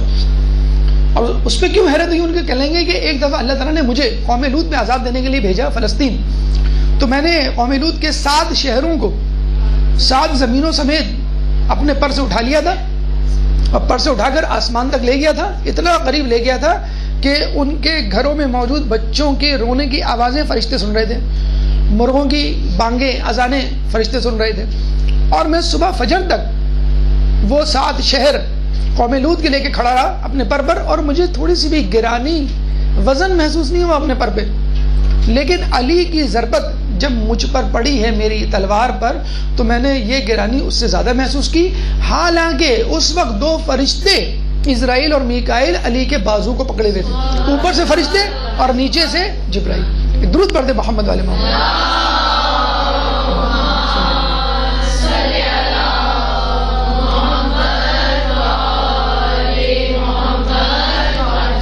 جس کی ضربت میں اللہ کا غضب شامل ہو تو اس میں کوئی ایسی اچنبے کی بات نہیں، اگر اس سے زلزلہ آ جائے، خیبر میں زلزلہ آ جائے آسمانوں پر، اور واقعی یہ ضربت، اب کیا مثال دیں، کیسے سمجھائیں، بس یوں سمجھ لیجیے کہ فائنل اوور کی آخری بال، اس پہ چھکا، 6 رن چاہیے اور چھکا مار دیں کوئی، تو وہ جو ابھی بہترین مثال دی جا سکتی وہ یہ تو وننگ شاٹ، تو وہ ایسا وننگ شاٹ اور ایسی ضربت تھی کہ علی بھی اس پہ فخر کرتے تھے۔ سہیل بن حنیف کو انہوں نے جب خط لکھا تو یہ کہا کہ میری جو طاقت تھی اس وقت وہ ملکوتی طاقت تھی، الہی طاقت تھی، میری اپنی طاقت نہیں تھی، ورنہ علی کھاتے کیا تھے؟ ان کا ڈائٹ چارٹ اب وہ پہلوانوں والی کوئی غذا تو نہیں کھاتے تھے۔ کسی نے ان سے پوچھا نا کہ آپ آدم سے افضل کیسے ہوئے؟ کہ آدم کو منع کیا تھا کہ گندم کا دانہ نہ کھانا، مجھے تو منع بھی نہیں کیا گیا تھا، لیکن پھر بھی میں نے گندم کا دانہ کبھی نہیں کھایا، جو کی روٹی کھائی، جو کی روٹی کھاتے تھے، 2 وقت کھاتے تھے، اور جتنی کھاتے تھے آپ کو معلوم ہے کیسی کھاتے تھے اور کیا کھاتے تھے۔ تو وہ علی کہا تھا یہ ملکوتی طاقت تھی، الہی طاقت تھی، جس کی وجہ سے میں نے جو ہے وہ ضربت لگائی تھی۔ اور حقیقت ہے کہ اگر انسان ملکوتی طاقت یا الہی توکل پہ کوئی کام کرے تو کہاں سے اللہ کی مدد آتی ہے انسان کو جو ہے وہ پتہ نہیں چلتا۔ بہرحال علی نے ضربت ماری، ضربت لگائی۔ اچھا دیکھیں، علی نے جب ضربت لگائی تو سب لوگ بھاگ گئے، پھر علی ان کے پیچھے گئے۔ اچھا اب کوئی مسئلہ نہیں تھا، آپ کے ہاتھ میں سب کچھ ہے، اب آپ جا کے خلاف فتح کریں، لیکن اسے کہتے ہیں ٹیم ورک۔ جو دروازہ تھا، اچھا ڈھال دی علی کے ہاتھ میں، تو کسی نے جو ہے ان کی ڈھال پر تلوار ماری تو ڈھال گر گئی، ڈھال نہیں ملی تو انہوں نے قلعے کا دروازہ لے کے جھنجھوڑا، اسی کو ڈھال بنا لیا۔ اب لوگ کہتے ہیں اتنا بڑا دروازہ ڈھال کیسے بن گئی؟ عمر بن عبدود جو کافر تھا، جس کے بارے میں کہا جاتا تھا، جس کے لیے کہ رسول نے کہا بھی تھا کون اس کو جواب دے گا، عمر بن عبدود خندق میں آیا تو اس نے کیا کہا کہ کون ہے جس کو جنت میں جانے کا شوق ہے، آ جائے، شاباش، کون جانا چاہتا ہے جنت میں؟ کتنا توہین آمیز جملہ۔ تو رسول نے کہا کیا تھا، اس کتے کو کون جواب دے گا؟ رسول نے یہ جملہ کہا تھا غصے میں۔ تو ایک صاحب کھڑے ہوئے کہنے گے مطلب آپ جواب دیں گے؟ کہیں گے نہیں، یہ عمر بن عبدود ہے، اس کو آپ نہیں جانتے، یہ کھجور کے درخت کو اپنی تلوار بناتا ہے اور اونٹ کے بچے کو ڈھال بناتا ہے اور 500 افراد کے لیے کافی ہوتا ہے۔ تو عمر بن عبدود کافر، ایک بہادر کافر جو ہے اونٹ کے بچے کو ڈھال بنا سکتا ہے، تو علی جو ہے وہ جس کی ضربت ثقلین کی عبادت سے بہتر ہے، وہ دروازے کو ڈھال نہیں بنا سکتے، تو وہ دروازے کو ڈھال بنا کر جنگ کر رہے تھے، مسلمان پیچھے کھڑے ہوئے تھے، باقی لوگ کہ شیئرنگ اسکیئرنگ۔ تو علی نے دروازہ خندق پہ بچھا دیا، اب لوگ اپنے گھوڑے اور اونٹ لے کر اس پر آئے اور علی کے ساتھ پیچھے پیچھے دشمنوں کو مارنا شروع کیا۔ ہیبت تو طاری ہو چکی تھی کہ تو کٹ چکا تھا، اب باقی لوگوں نے آ کے اس کو شیئر کیا اور علی نے بہترین ٹیم ورک کا مظاہرہ کیا۔ یہ نہیں کہ اگر چاہتے تو پوری کی پوری خیبر جو ہے وہ اپنے نام لکھوا لیتے، لیکن کہا کہ ٹھیک ہے آپ بھی چلیں میرے ساتھ اور آپ بھی جو ہے وہ دوبارہ۔ تو اندر گئے، دروازہ جو ہے وہ سپر اور ڈھال بناتے ہوئے اور ایک ایک قلعہ جو ہے، بلکہ روایتوں میں یہ بھی ملتا ہے کہ علی جو ہے کافی دیر تک خیبر کے قلعے کے باہر کھڑے رہے اور لوگ اندر چلے گئے. تو کسی نے کہا علی آپ ہی نے تو دروازہ اکھاڑا ہے، آپ نے تو مرحب کو بچھاڑا ہے، اب آپ باہر کھڑے کیا کر رہے ہیں؟ جائیے اپنے فاتح ہونے کا اعلان کیجیے، لوگوں کو بتائیے آپ کون ہیں. تو علی نے کہا مجھے نہیں معلوم یہودی عورتیں کس حالت میں بیٹھی ہوں گی. غیر یہودی غیر مسلم کی عورتوں کے حجاب کا اتنا علی کو جسے کہتے ہیں کہ فکر، اور یہاں مسلمان خود اپنی عورتوں کے حجاب سے بے پرواہ. تو علی کے چاہنے والوں کو علی کی نظر سے سبق حاصل کرنا چاہیے کہ علی کی اس وقت دسترس تھی، اتھارٹی تھی. وہ چاہتے تو دشمنوں کو جس طرح چاہتے غلاموں کی طرح، کنیزوں کی طرح ڈیل کرتے، لیکن انہوں نے ایک رسپیکٹ دی کہ پتہ نہیں کس حالت میں ہوگی، وہ کم از کم اپنے لباس درست کر لیں یا جو ہے کسی محفوظ پناہ گاہ میں چلے جائیں وغیرہ وغیرہ. بہرحال علی جب یہ فتح کر لیتے ہیں تو رسول اللہ تک بات پہنچتی ہے. رسول اللہ جو ہے وہ بہت نفس نفیس خود تشریف لاتے ہیں اور کہتے ہیں کہ علی تمہاری جمع مردی کی خبریں ہم تک پہنچ گئی، اور میں اور میرا خدا تم سے محبت کرتے ہیں. تو علی کی کہتے ہیں کہ آنکھوں میں آنسو آ گئے. تو اللہ کے رسول نے کہا کہ تمہاری آنکھوں میں آنسو کہہ لیں گے یہ خوشی کے آنسو ہیں. کہ دیکھیں یہ بھی اگر وہ چاہتے تھے کہ ٹھیک ہے اگر اللہ کے رسول محبت کرتے، میں نے کام بھی تو بہت بڑا کیا ہے، لیکن نہیں، وہ نہیں، ایک کثر نفسی، ایک جسے کہتے ہیں کہ تواضع انکساری، کہ میں بہت شکر گزار ہوں، میری جو ہے یہ عبادت یا میری یہ جو ہے مردانگی شجاعت کسی کام کے لیے بہت حقیر ہے، یہ تو بہت چھوٹا سا کام ہے، لیکن آپ مجھ سے راضی ہوں گے، آپ کا خدا یعنی میرا خدا، ہم سب کا خدا مجھ سے راضی ہوگا، یہ ایک بہت بڑی بات ہے. بہرحال اس کے بعد وہ صلح کر لیتے ہیں اور مسلمانوں سے یہ کہتے ہیں کہ ہم یہاں پر رہ لیتے ہیں اور آپ کے ملازم بن کر، اور اس کی نصف آمدنی ہم آپ کو دے دیا کریں گے، اور جب آپ چاہیں ہمیں یہاں سے نکال دیے گا، کیونکہ ہم یہاں کی جغرافی سے اور یہاں کی ایگریکلچر سے، یہاں کی زراعت سے بہت اچھی طرح واقف ہیں. تو رسول اللہ نے کہا ٹھیک ہے تم ایسا کر سکتے ہو. صفیہ بنت حی ایک اس کی سردار کی بیٹی تھی اور ان کی شادی بھی کسی بڑے سردار سے ہوئی تھی. تو وہ کہتی ہیں کہ جو بطور کنیز مسلمانوں کے پاس لائی گئی اور رسول اللہ کے پاس بھیجا گیا. رسول اللہ کسی سردار کی بیوی بیٹی اگر ہوا کرتی تھی تو وہ رسول اللہ کے پاس لائی جاتی تھی، کسی بڑے سردار کے پاس لائی جاتی تھی، یا معتبر کسی قدر و منزلت والے شخص کے. یہ جنگوں کا اصول ہے. تو وہ جب رسول اللہ کے پاس آئی تو رسول اللہ نے دیکھا صفیہ بنت حی کہ گال ایک تو خراش تھی اور دوسرے گال پہ ایک سیاہ نشان تھا. تو رسول اللہ نے پوچھا کہ یہ نشان کیسا؟ کہیں گے آپ کے آنے سے پہلے چند دن پہلے میں نے خواب دیکھا کہ ایک چاند میری گود میں آ کے اتر گیا. تو میں نے جب یہ خواب اپنے شوہر کو سنایا تو اس نے ایک تماچا رسید کیا کہ کیا تم محمد سے شادی کا ارادہ رکھتی ہو؟ تو وہ بات جو ہے خیبر کے بعد جو ہے وہ پوری ہو گئی. رسول اللہ نے سے نکاح کیا، شادی کی. اچھا اس کے بعد رسول اللہ جب واپس آ رہے تھے تو بہرحال یہودی شکست کھا کے بیٹھے ہوئے تھے، غصے میں اس میں تو تھے.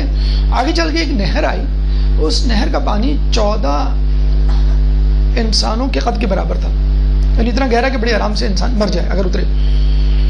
جب آئے تو بڑے پریشان ہوئے، کہنے لگے ابھی ہم دشمنوں کو جو ہے شکست دے کر آ رہے ہیں، آگے پانی بالکل انما لمنظرون والی کیفیت ہو گئی کہ جب موسیٰ کے صحابی دریائے نیل پر آئے اور پیچھے فرعون کا لشکر، تو انہوں نے کہا کہ اب ہم کیا کریں؟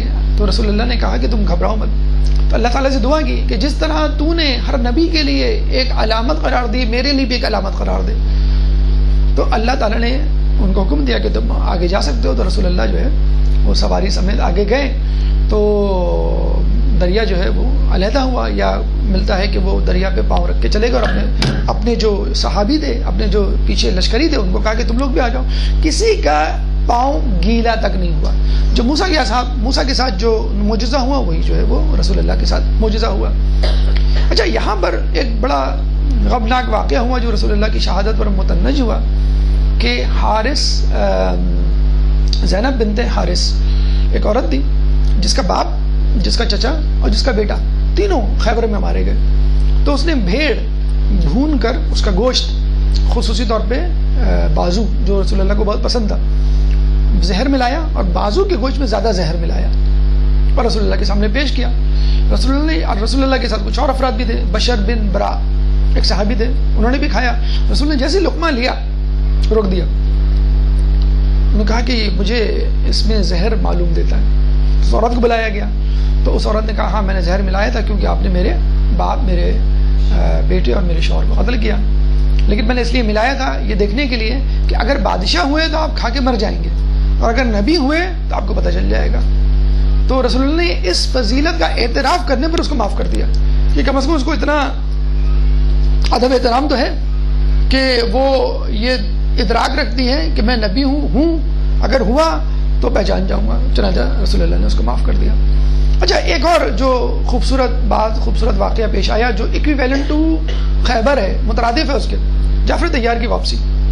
حبشہ گئے ہوئے تھے وہ, حبشہ کے بادشاہ نے جو ان کو پناہ دی, پیچھے سے مشرکین مکہ آ گئے اور کہنے لگے بھئی آپ نے جو ہے ہمارے مذہب سے منحرف لوگوں کو پناہ دی ہے, ان کو واپس کر دیں. کہنے لگے پہلے مجھے ذرا پوچھنے دو کیا معاملہ ہے. تو مسلمانوں سے پوچھا, جعفر طیار بھی شامل تھے, تو ان سے کہا کہ بھئی یہ کیا ہوا. تو انہوں نے سورہ مریم کی آیت پڑھ کے سنائی اور کہا کہ ہم بت پرستی کرتے تھے, ایک دوسرے کو قتل کرتے تھے, چوری چکاری کرتے تھے, اب سب باتیں سب برائیاں ہم میں سے نکل گئی ہیں اور اب ہم جو ہیں وہ راہ راست پر آ گئے ہیں, خدا کو ماننے لگے ہیں اور بہت محبت سے ایک دوسرے کے ساتھ برتاؤ کرتے ہیں. تو اس کو یہ باتیں بڑی پسند آئیں اور پھر اس نے یہ بھی پوچھا کہ کیا محمد کے ماننے والے بڑھ رہے ہیں یا گھٹ رہے ہیں. تو جعفر طیار نے جواب دیا محمد کے رسول اللہ کے ماننے والے بڑھ رہے ہیں. اچھا یہی اتفاق سے مکتب تشیع کا بھی حال ہے. آئے دن آپ نے دیکھا ہوگا کہ ہمارے مکتب میں ہمارے مذہب کے ماننے والوں میں مسلسل اضافہ ہو رہا ہے, کمی نہیں ہو رہی, یا نیٹ انفلکس جو ہے وہ پازیٹیو میں ہے. تو جب حبشہ کے بادشاہ نجاشی نے یہ باتیں سنی تو وہ بڑا خوش ہوا اور اس نے کہا کہ ٹھیک ہے, اور میں جو ہوں وہ خود بھی مسلمان ہوتا ہوں. پھر 2 کشتیوں میں بہت سارا ساز و سامان, بہت سارے تحفے تحائف رکھ کے ان کو واپس کیا. اب یہ واپس آئے تو عین فتح خیبر 24 رجب کا دن تھا. تو رسول اللہ بڑے خوش ہوئے اور کہنے لگے کہ مجھے نہیں معلوم میں کس چیز کی خوشی مناؤں, خیبر کی فتح کی خوشخبری مناؤں یا جعفر طیار کے واپس آنے کی. ان سے حال احوال پوچھا, انہوں نے رودات سنائی, پھر تحفے تحائف انہوں نے جو ہے رسول اللہ کو دیے. تو پوچھنے لگے کہ میں تمہیں کیا عطا کروں, مانگو, کیونکہ بہت زیادہ مال اور مویشی اور کھجوریں, ان کے درخت اور بہت زیادہ غنائم جو ہے, کیونکہ غنائم کثیر کا لفظ جو ہے خود اللہ تعالیٰ نے استعمال کیا ہے 19ویں آیت میں سورہ فتح کی. تو اس کا مطلب کتنا زیادہ مال و متاع اور مال غنیمت ملا ہوگا. تو رسول اللہ نے کہا کہ تم جو مانگو میں تمہیں دینے کے لیے تیار ہوں, کیا مانگتے ہو. اور رسول اللہ نے یہ جملہ 3-4 مرتبہ کہا کہ جو مانگتے ہو میں تمہیں دوں گا. اچھا کچھ لوگ جو مسلمانوں میں تھے کمزور عقیدے کے یا منافقین, وہی کہنے لگے کہ پتہ نہیں رسول اللہ ان کو کیا دینے والے ہیں, لگتا ہے کہ سب کچھ دینے والے ہیں, یا آدھا مال غنیمت دینے والے ہیں, یا کسی تلے کی چابی دینے والے ہیں. ویسے اصولاً تو نہیں دینا چاہیے کیونکہ یہ لوگ تو جنگ میں شامل نہیں تھے, جنگ میں شامل نہیں تھے. تو رسول اللہ نے کیا دیا ان کو, نماز جعفر طیار. ہم کو دیتے تو کہتے رسول اللہ آپ بول دیتے, میسج کر دیتے, فون کر دیتے, کسی یاد کہلوا دیتے, آپ نے خامخواہ میں اتنی مشکل میں ڈالا, ہم آئے آپ کے پاس اور آپ کیا دے رہے ہیں 2 رکعت نماز جعفر, 4 رکعت نماز جعفر طیار. دیکھیں یہ وہی ادا, وہی سنت, وہی طریقہ اور وہی انداز تھا جو رسول اللہ نے اپنی بیٹی جناب فاطمہ کے ساتھ اپنایا کہ ان کو تسبیح فاطمہ دی, جس کو پڑھتے ہوئے جو ہے وہ ہمارے پاس ٹائم نہیں ہوتا, 1 منٹ کی ہوتی ہے جعفر طیار کے لیے. اب کیسے ٹائم نکالیں گے. تو رسول اللہ نے کہا کہ تم روزانہ جو ہے اس کی تلاوت وہ اس کو پڑھو, اور جب بھی تم اگر اس کو پڑھو گے تو تمہارے تمام گناہ جو ہیں وہ معاف ہو جائیں گے. تو کہا یہ جاتا ہے کم از کم زندگی میں 1 مرتبہ اس نماز کو ضرور پڑھیں. آپ کو پتا ہوگا تسبیحات اربع 300 مرتبہ آپ کو پڑھنی ہوتی ہے. شیخ مرزا انصاری کے بارے میں ہم تو یہ کہہ سکتے ہیں رائٹ اوے کہ بڑا بزی اسکیجول ہے ہمارے پاس تو بالکل ٹائم نہیں ہوتا. شیخ مرزا انصاری روزانہ پڑھا کرتے تھے. شیخ مرزا انصاری مرجع عالم تھے, تو ان جیسا بزی, ان جیسا جیسے کہتے ہیں مصروف شخص تو کوئی نہیں ہوگا. چلیں ٹھیک ہے, اگر روزانہ پڑھنے کا ٹائم نہیں ملتا ویکینڈ پہ پڑھ لیں, ویکینڈ پہ نہیں ہوتا, کم از کم جو اہم ایام آتے ہیں, ابھی 27 رجب آنے والی ہے, 15 شعبان آنے والی ہے, تو بہت سارے ایام ہیں, بہت سارے لیلۃ القدر آنے والی ہے, یا جب بھی آپ کو موقع ملے اس نماز کو پڑھیے. اچھا آپ نے جعفر طیار کو یہ تعلیم دی. اچھا جعفر طیار نے پھر تحفے تحائف دیے. تحفے تحائف میں ایک بہترین چیز جو ملی وہ چادر تھی جس میں سونے کے جسے کہتے ہیں کہ دھاگے جو ہے وہ لگے ہوئے تھے. تو رسول اللہ نے چادر دینے سے پہلے پھر وہی بات کی, یہ چادر میں اس شخص کو دوں گا جو اللہ رسول کو چاہتا ہوگا اور رسول اس کو چاہتے ہوں گے. کیونکہ یہ خیبر میں علم جب دیا تھا تو سمجھ لیں یہ جس طرح ہمارے یہاں نہیں ہوتا ہے کہ جب مین آف دا میچ دیا جاتا ہے تو وہ ایک ٹرافی یا جو ہے $5,000 کا چیک دیا جاتا ہے. تو ہونا بھی چاہیے, مین آف دا میچ کو زیادہ پیسے ملتے ہیں, باقی کھلاڑیوں کو $1,000 تو $5,000, تو علی کا شیئر زیادہ ہونا چاہیے تھا. اچھا یہ حقیقت ہے, بہت سارے منافقین جنگ میں اس لیے شرکت کرتے تھے کہ مال غنیمت ملے گا, یا اس لیے کہ بھائی چلو پیچھے پیچھے رہیں گے علی کے, جب جیت جائیں گے تو ہم بھی نعرہ لگا کے جسے کہتے ہیں کہ لے لیں گے. تو اچھا یہ بھی بات بالکل طے ہے کہ جو جنگ میں سب سے زیادہ بہترین کارکردگی کا مظاہرہ کرے گا اس کو زیادہ دیں گے, جو پہلی صف میں ہوگا, جو زیادہ لوگوں کو کفار کو یہودیوں کو قتل کرے گا ان کو اس کو زیادہ ملے گا. 93 یہودی مارے گئے تھے اور مسلمانوں میں تقریباً 18 مسلمان جو ہے وہ شہید ہوئے تھے, تو اس کو ملے گا. تو ظاہر سی بات ہے علی کو سب سے زیادہ جو ہے حق ہے, حاصل ہے, سب سے زیادہ مال غنیمت کا آدھا بھی ملے تو بھی جسے کہتے ہیں کہ علی کی وجہ سے آپ جنگ جیتے. اچھا یہ علی کا طریقہ کار تھا, عجیب طریقہ کار تھا, سن کر جو ہے وہ حیرت ہوتی ہے کہ انسان کس طرح ہر حالت میں خدا کو 100% یاد رکھتا ہے. یہ بس آپ علی سے سیکھ سکتے ہیں, علی سے یا پھر علی کے رسول محمد سے سیکھ سکتے ہیں. تو کہا یہ جاتا ہے کہ جب بھی مال غنیمت ملتا تو تمام لوگ اپنا مال غنیمت لے کے گھر آتے اور گھر والے بڑے خوش ہوتے کہ بھئی ماشاءاللہ ہمارا جو 6 مہینے کا خرچہ نکل آیا, سال بھر کا خرچہ نکل آیا وغیرہ وغیرہ. علی جب بھی گھر آتے خالی ہاتھ آتے. مال غنیمت میدان میں جب چلتے میدان سے تو سب سے زیادہ ہوتا ہاتھ میں, جب گھر پہنچتے تو لینے والے لائن لگا کے کھڑے ہوتے تھے, ان کو معلوم تھا اور دے نہ دیں علی تو ضرور دیں گے. اور دیتے جب گھر پہنچتے تھے تو اس دفعہ جناب سیدہ کے پاس خواتین گئیں, لوگ گئے کہ اس دفعہ تو علی ضرور کچھ لے کے آئیں گے اور اتنا لے کر آئیں گے کہ آپ خوش ہو جائیں گے, آپ کے تمام خواب اور آپ کی تمام حسرتیں پوری ہو جائیں گی. بھئی اب دیکھیں نا کسی کا شوہر جو ہے وہ امریکہ سے آ رہا ہو اور 20 سال بعد آ رہا ہو, بہت کچھ کما کے اور خالی ہاتھ آ جائے, ہو نہیں سکتا نا. تو وہ تو ایکسپیکٹ کرتی ہیں بھئی کیا لے کر آئے. تو بی بی سیدہ کو لوگوں نے خوب کہا کہ بھئی اس دفعہ تو خوب لے کر آئیں گے انشاءاللہ, آپ کی ساری غربت کے دن دور ہو جائیں گے اور جو کچھ آپ نے اب تک زندگی غربت کی فقر فقاقی گزاری ہے وہ ختم ہو جائے گی. اصولاً تو ان کو آس ہونی چاہیے اور ایک امید ہونی چاہیے, ایک جسے کہتے ہیں کہ ایک خواب, ایک تمنا دل میں آنا چاہیے کہ ہاں بس علی دیکھتے ہیں کیا لے کر آتے ہیں. علی خالی ہاتھ آئے. پتہ آپ کو بی بی سیدہ کا کیا جملہ تھا کہ میں ڈر رہی تھی کہ کہیں اس دفعہ آپ کچھ لے نہ آئیں, اس دفعہ کچھ لے نہ آئیں, کیونکہ لوگوں نے اتنا کہا کہ مجھے ڈر خوف پیدا ہو گیا, اس دفعہ آپ لے آئیں. اور یقین کریں علی کچھ بھی نہیں لے کر آئے. ہمیں تو اس پہ فرسٹریشن ہوتی ہے کہ خیبر گئے, آپ نے فتح کیا, کچھ بھی نہیں لائے. اچھا کچھ بھی نہیں لائے میں کیا چیز شامل تھی یہ بھی بتا دوں میں آپ کو. ایک چادر تھی جعفر طیار نے دی تھی, ان کو نجاشی نے دی تھی, تو رسول اللہ کو دی, رسول اللہ نے علی کو دے دی.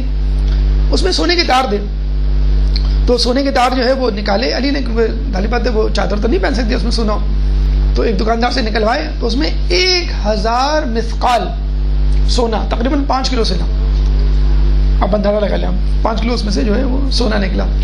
علی نے وہ تمام رقم لوگوں میں بانٹ دی. اتنی مطلب قیمتی چادر اور اتنی مہنگی چادر اور تمام مال بھی جو ہے وہ بانٹ دیا. دوسرے دن رسول اللہ علی سے ملے, کہنے لگے تمہیں تو ماشاءاللہ چادر ملی ہے سونے کے تاروں والی, کل ٹریٹ ہے ہمیں کسی کا کوئی لاٹری کھلے, کوئی اماؤنٹ ملے, کوئی بونس ملے, کوئی تنخواہ ملے, ہم کہتے ہیں کل ٹریٹ ہے. رسول اللہ لٹرلی یہ کہا کہ کل دعوت ہے, بس تھوک دی دعوت. یہ نہیں کہ بھائی کوئی دعوت دو, بھائی یہ کیا ہے تم اتنا ماشاءاللہ اتنا غنیمت اور چادر سونے کے تاروں والی چادر. صرف یہ کہا کہ علی تمہیں بہت سارا مال غنیمت ملا ہے, کل ہم تمہارے گھر دعوت پہ آ رہے ہیں, بس آ رہے ہیں. تو اب علی پریشان کہ میں کیسے بتاؤں کہ میں نے کچھ بچایا نہیں. اچھا بتا بھی دوں تو ہو سکتا ہے رسول کو معلوم ہے, اگر رسول کو معلوم ہے تو پھر کیا کیوں رہے دعوت. عجیب وہ غریب, میں کہتا ہوں نا کہ یہ اہل بیت, یہ علی کے گھر والے کیلکولیشن میں نہیں ہے ہماری نا, سمجھ میں نہیں آ سکتے. جب تم بار بار علی علی کر کے سوچنے کی سمجھنے کی کوشش کرتے کہ شاید سمجھ میں آ جائے یہ ایکٹ, نعوذ باللہ لگ رہا ہے بیوقوفی ہے کہ آپ اتنا مال غنیمت ملا تھوڑا سا تو لے کے آ جاتے. لیکن بہرحال جن کے لیے اللہ نے جنت رکھی ہو، آخرت رکھی ہو، تو بس ان کو کیا ضرورت ہے. بہرحال اب علی جو ہے وہ پریشان تو خیر لفظ نہیں کہنا چاہیے. اب علی پھر وہی پریشان لفظ منہ سے نکل رہا ہے کہ میں دعوت کروں تو کیسے کروں، میں کیسے بتاؤں کہ میں نے سب کچھ دے دیا. لیکن علی کیا ہے کہ جب وہ کسی بات پہ نہ کر دے، وہی رسول کہہ رہے کہ ہم دعوت پہ کون آ رہا ہے؟ ابو ذر غفاری، سلمان فارسی، حذیفہ یمانی، عمار یاسر، اسٹالورڈ، آئیکونک فگرز جسے کہتے ہیں نا، آئیکونک فگرز اس زمانے کی، وہ ان کو لے کر آ رہے ہیں. اب لوگ بھی کیسے جسے کہتے ہیں نا، تو وہ آئے اندر. اب میں ان کو دیکھتا ہوں، وہ مجھ کو دیکھنے والے صورتحال کیا کرے. علی اندر گئے، علی سب کے مشکل کشا، اور علی کی مشکل کشا بی سیدہ اندر گئے. بھائی وہ اللہم صلی اللہ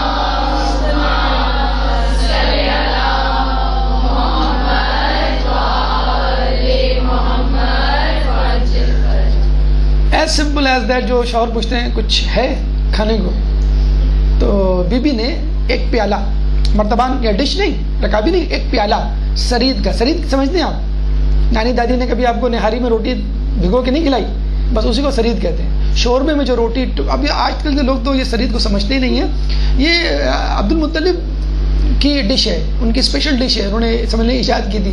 جب وہاں پہ قحط پڑا تھا تو یہ گئے تھے شام، وہاں سے آٹا لے کر آئے تھے، اور اس کی جو ہے وہ روٹیاں بنائیں، اس کے ٹکڑے کیے اور شوربے میں ڈالے، لوگوں کو کھلائے. سرید فرسٹ ٹائم. ابھی بھی عرب میں بہت شوق سے لوگ کھاتے ہیں سرید. ہمارے تو لوگ کہتے ہیں یہ سیلانی والے یا ایدھی والے یا عبداللہ شاہ قاضی کے مزار والے کھاتے ہیں.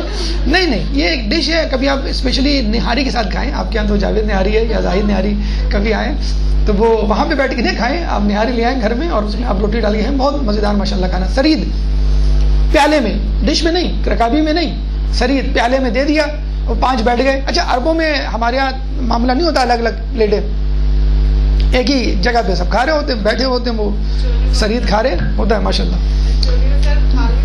ہاں جی بالکل. تو وہ کھانے لگے سرید، تو وہ لقمے کھا رہے ہیں، پیٹ بھر گئے، سب ہو کے سیر ہو کے کھا گئے، لیکن ایک ٹکڑا اس میں سے کم نہیں ہوا. رسول اللہ جو ہے وہ بھاپ گئے. کہتے ہیں دال میں کچھ کالا ہے تو دال میں کوئی سفید ہے. اندر گئے خاموشی سے، بھئی یہ کھانا کہاں سے آیا تھا؟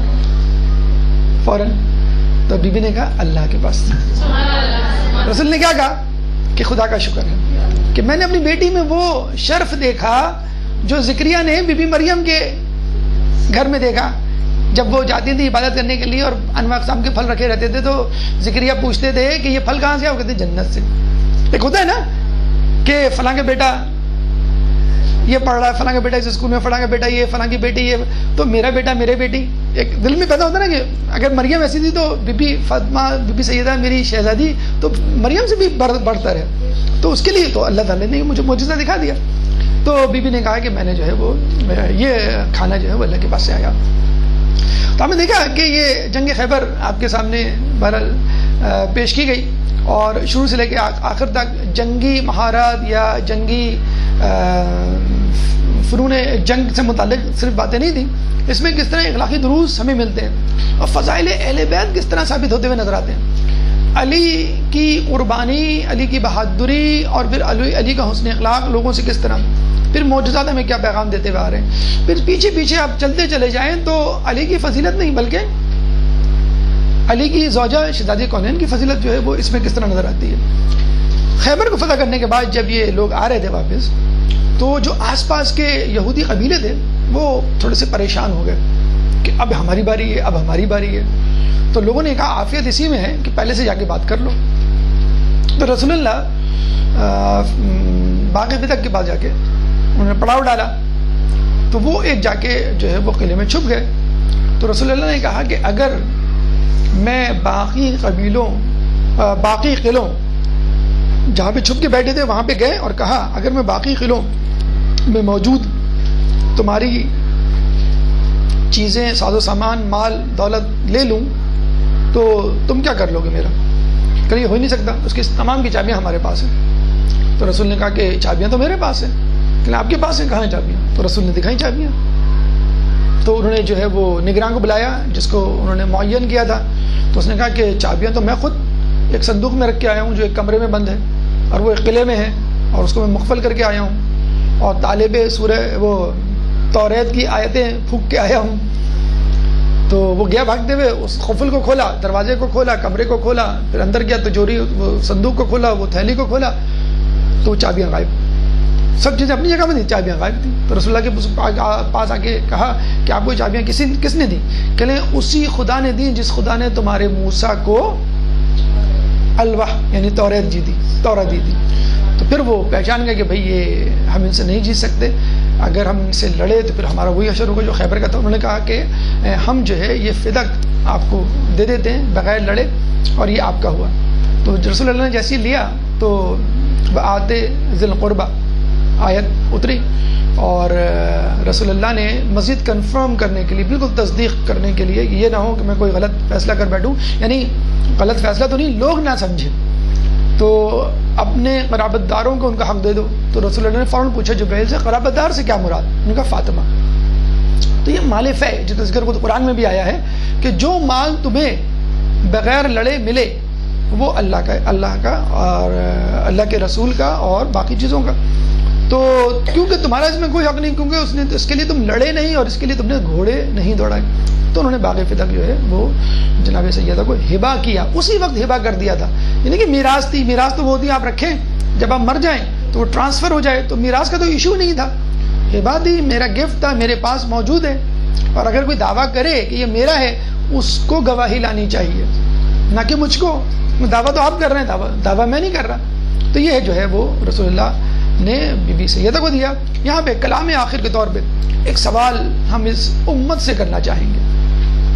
ایک بات, ایک نقطہ جس پہ تمام لوگ متفق ہیں کہ مسلمانوں کو پیٹ بھر کے روٹی خیبر کی جنگ کے بعد ملی, اور خیبر کی جنگ کس نے جتوائی یہ تاریخ میں بالکل واضح طور پہ اغیار اور احباب دونوں کی کتابوں میں موجود ہے.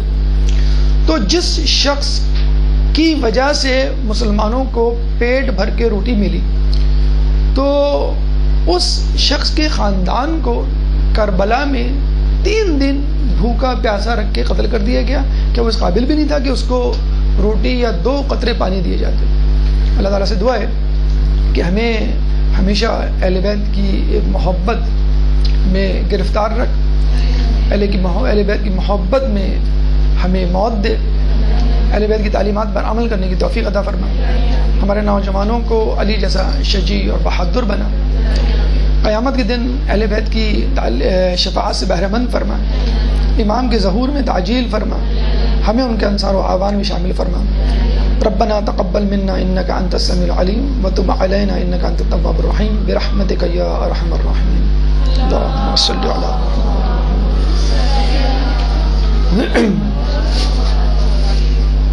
ہمارے پاس وقت ہے تقریباً 9 منٹ. اگر کوئی سوال کسی کو اس موضوع کے حوالے سے. سر یہ جب صدق کا واقعہ ہوا تھا, جب رسول اللہ صلی اللہ علیہ وسلم نے بیوی کو یہ دے دیا تھا, تو اس کے بعد یہ جو اس کی آمدنی ہوئی جو بھی باغ تھا یا جی وہ بیوی فاطمہ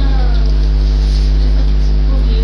جی جی تو پھر یہ کیوں ایشو ہوا کہ بس یہی تو مسئلہ ہے اصل میں. جو بھی آمدنی ہوتی تھی وہ زیادہ تر غریب و غربا میں تقسیم ہو جاتی تھی, مسلمان فوج میں تقسیم ہو جاتی تھی, جو تھوڑا بہت بچتا تھا وہ یہ رکھتے تھے. لیکن بہرحال دیکھیں اس کے پیچھے وہ سازش یہی تھی کہ اہل بیت مضبوط ہو جائیں گے, اور ہو سکتا ہے وہ ایک فوج کھڑی کر لیں, اور یہ خوف جو ہے وہ بنو امیہ بنو عباس کو بھی ہمیشہ رہا کہ ان کے پاس کوئی جائیداد کوئی ملکیت نہیں ہونی چاہیے, متمول نہیں ہونا چاہیے. اگر انہوں ملازمین کی ایک فوج تیار کر لی تو وہی کافی ہوگی ہم سے لڑنے کے لیے. تو جانتے تھے, پہچانتے تھے, لیکن جان بوجھ کے اسے ان کو محروم کیا کہ ہمیشہ کے لیے یہ معاشی تنگ دستی کا شکار رہے. اور یہ ہمیشہ سے طاقتور قوموں, طاقتور لوگوں کا مزاج رہا ہے کہ اپنے دست نگر لوگوں کو ہمیشہ محتاج رکھیں, معاشی تنگ دستی میں مبتلا رکھیں. امریکہ اور یورپ کے ممالک پاکستان اور اس جیسے دیگر ممالک کو چاہتے ہیں ان کا معاشی بائیک آؤٹ کیا جائے, ان کو تنگ میں مبتلا کیا جائے, غربت میں مبتلا کیا جائے, کہ یہ لوگ عمر بھر فاقہ کشی میں گزاریں اور عمر بھر جو ہے پریشانی میں مبتلا رہیں کہ ہمارا پیٹ کون بھرے گا, کیسے بھرے گا. اور پھر یہی لوگ قرض مانگیں, محتاج ہوں, اور ان لوگوں کے دست نگر ہو جائیں جو ان پہ حکومت کرنا چاہتے ہیں. تو یہی رویہ اہل بیت کے ساتھ تھا کہ کس طرح ان کو محکوم رکھیں, ان کو قریب رکھیں, تاکہ وہ اہل بیت ان کے پاس آئیں اور نعوذ باللہ خدا نخواستہ ان کے محتاج بنے.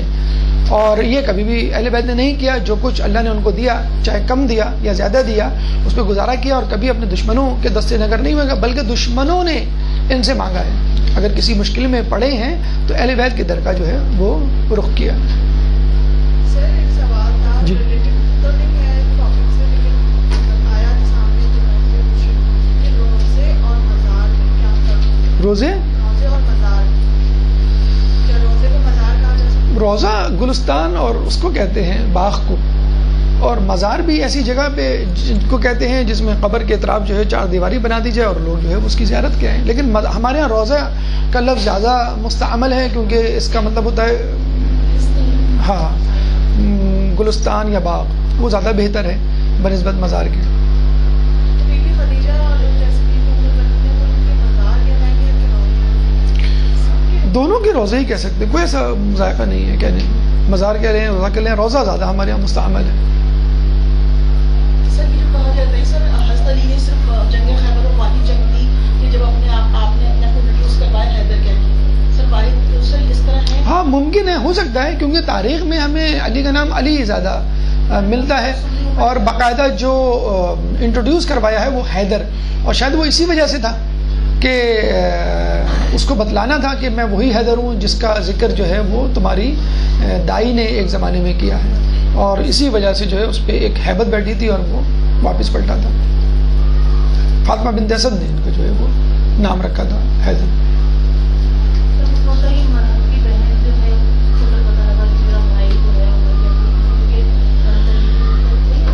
حضرت علی کے تلوار سے مارا گیا تو وہ عمر بن عبدود کی بہن تھی غالباً, جہاں تک مجھے یاد پڑتا ہے, کیونکہ عمر بن عبدود کو مارنے کے بعد رسول اللہ علی نے اس کے جسم سے, لباس سے کوئی چیز نہیں لی تھی.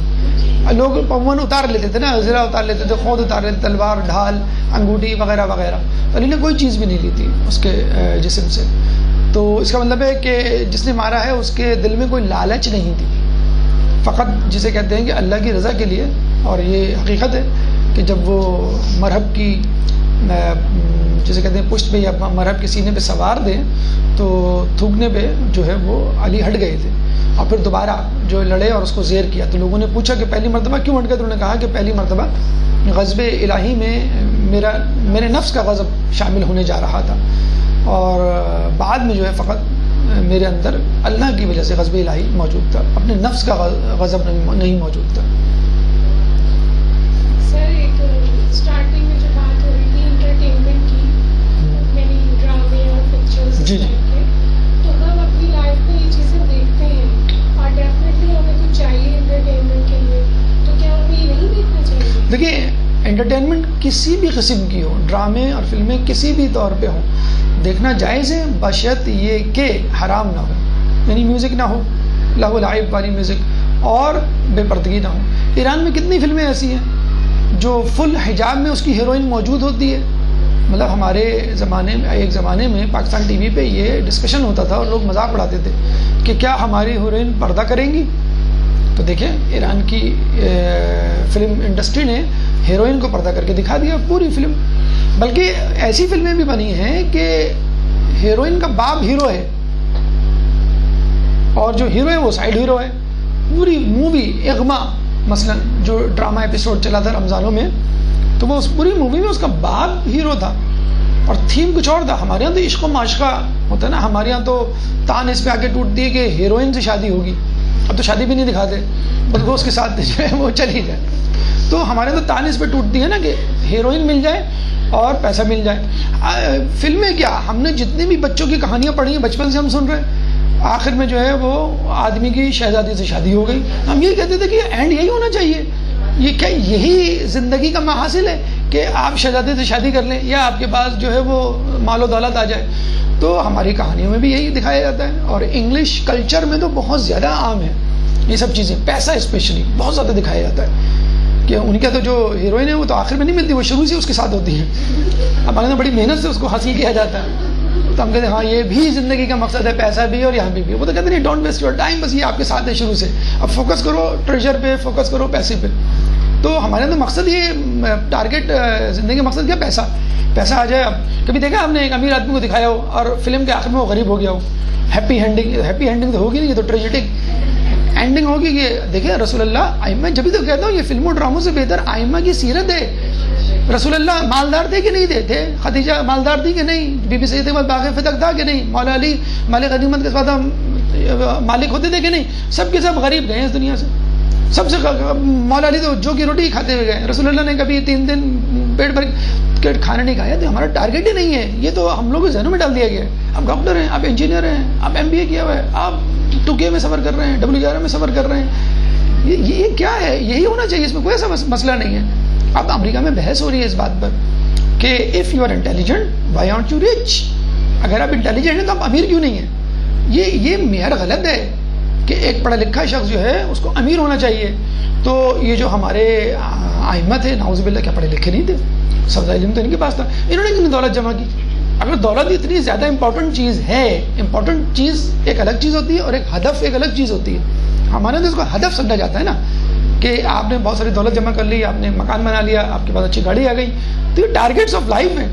ہم جب شادی بیاہ کے لیے رشتے ڈھونڈتے ہیں تو سب سے پہلے یہی چیز مقدم رکھی جاتی ہے. لڑکی کے لیے بھی خاندان اسٹیٹس کیسا ہے, اور لڑکی کے لیے بھی جو ہے اس کی جاب کیسی ہے, وہ باقی چیزیں جو ہیں وہ بعد میں دیکھی جاتی ہیں. تو اس کا نتیجہ بھی ہم بھگت رہے ہیں. لڑکیاں جو ہیں وہ بس ویکینڈ گزار کے واپس آ جاتی ہیں, اٹس اوکے میں خود مینیج کر لوں گی, مجھے کوئی ضرورت نہیں ہے, وہ اتنا کما رہا ہے, میں اتنا کما رہی ہوں. تو یہ نتیجہ ہم بھگت رہے ہیں پیسے کا, کہ جو پیسہ ہم نے ٹارگیٹ بنایا ہے نا شادی کے بعد, شادی سے پہلے صرف پیسہ, تو اس کا نتیجہ جو ہے وہ یہی ہو رہا ہے. تو یہ صرف ٹارگیٹ کیا ہے, یا جسے کہہ لیجیے کہ فلاح کا راستہ کیا ہے, کامیابی کیا ہے, آخری منزل کیا ہے, کہ کامیاب ہوا وہ شخص جس نے اپنا تزکیہ نفس کیا. قد افلح من زکاہا, یہ ہے تزکیہ نفس, دیٹس اٹ. بہت زیادہ علم حاصل کرنا یہ بھی ٹارگیٹ نہیں اصولاً, وہ بھی ذریعہ ہے تزکیہ نفس کا. ہم کہتے ہیں کبھی میں عالم دین بن جاؤں, میں مجتہد بن جاؤں, یہ ٹارگیٹ ہے. اچھا مجتہد عالم دین علامہ استاد بن کر آپ کے تزکیہ نفس تو ہوئے نہیں, پھر فائدہ کیا ہوا علم کا؟ تو ٹارگیٹ تزکیہ نفس ہے, اور علم بھی تزکیہ نفس ہی کے لیے. اس کا مطلب یہ نہیں کہ علم نہ حاصل کریں, کیونکہ علم کے بغیر تزکیہ نفس ہو ہی نہیں سکتا.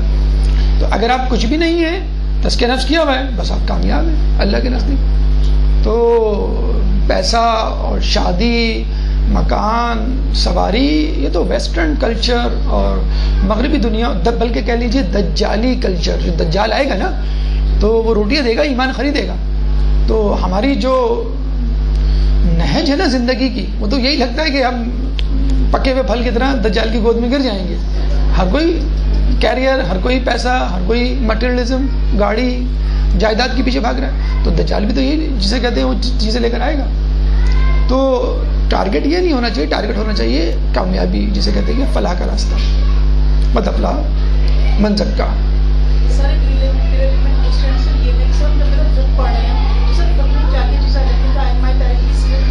نہیں, فقہ پہلے زمانے میں فقہ کا مطلب ہوتا تھا علم دین, کیونکہ فقہ لفظ نکلا ہے بصیرت, فہم و فراست سے. ٹھیک ہے, تو اس میں سب دی جاتی, دینی علوم تمام آ جاتے تھے. ٹھیک ہے, لیکن آج کل فقہ کا مطلب ہوتا ہے احکام, فروع دین, مسائل, حلال حرام کا سمجھنا.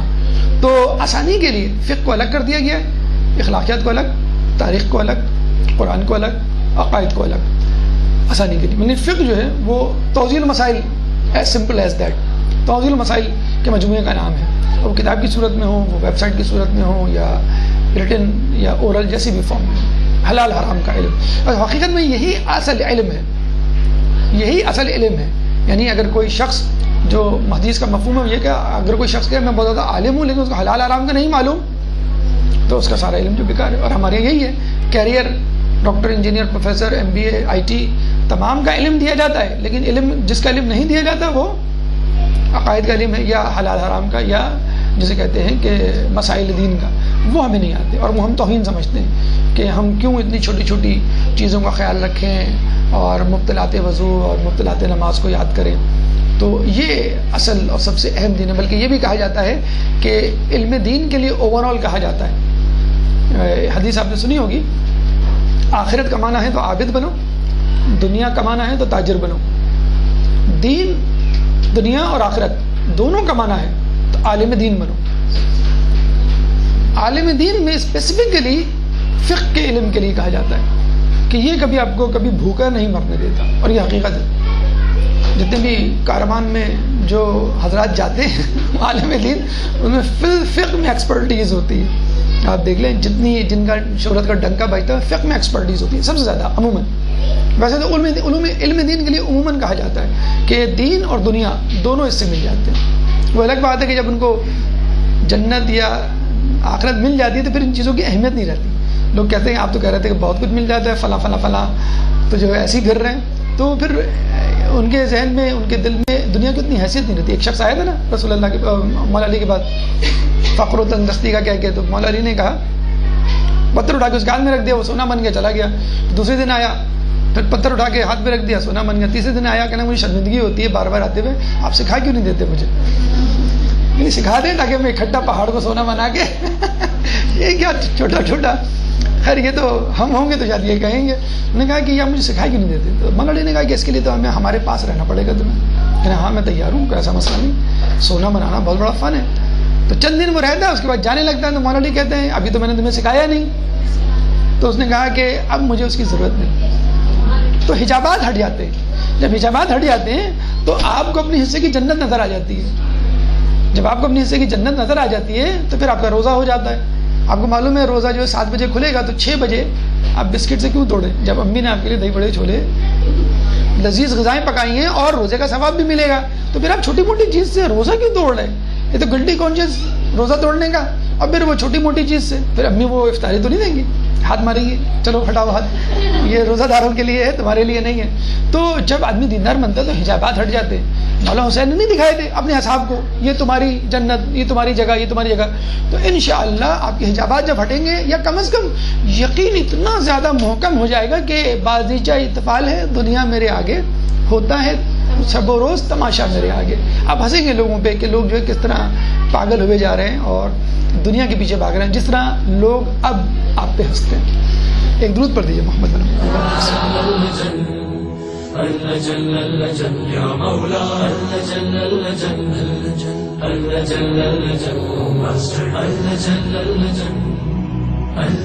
يا صاحب الزمان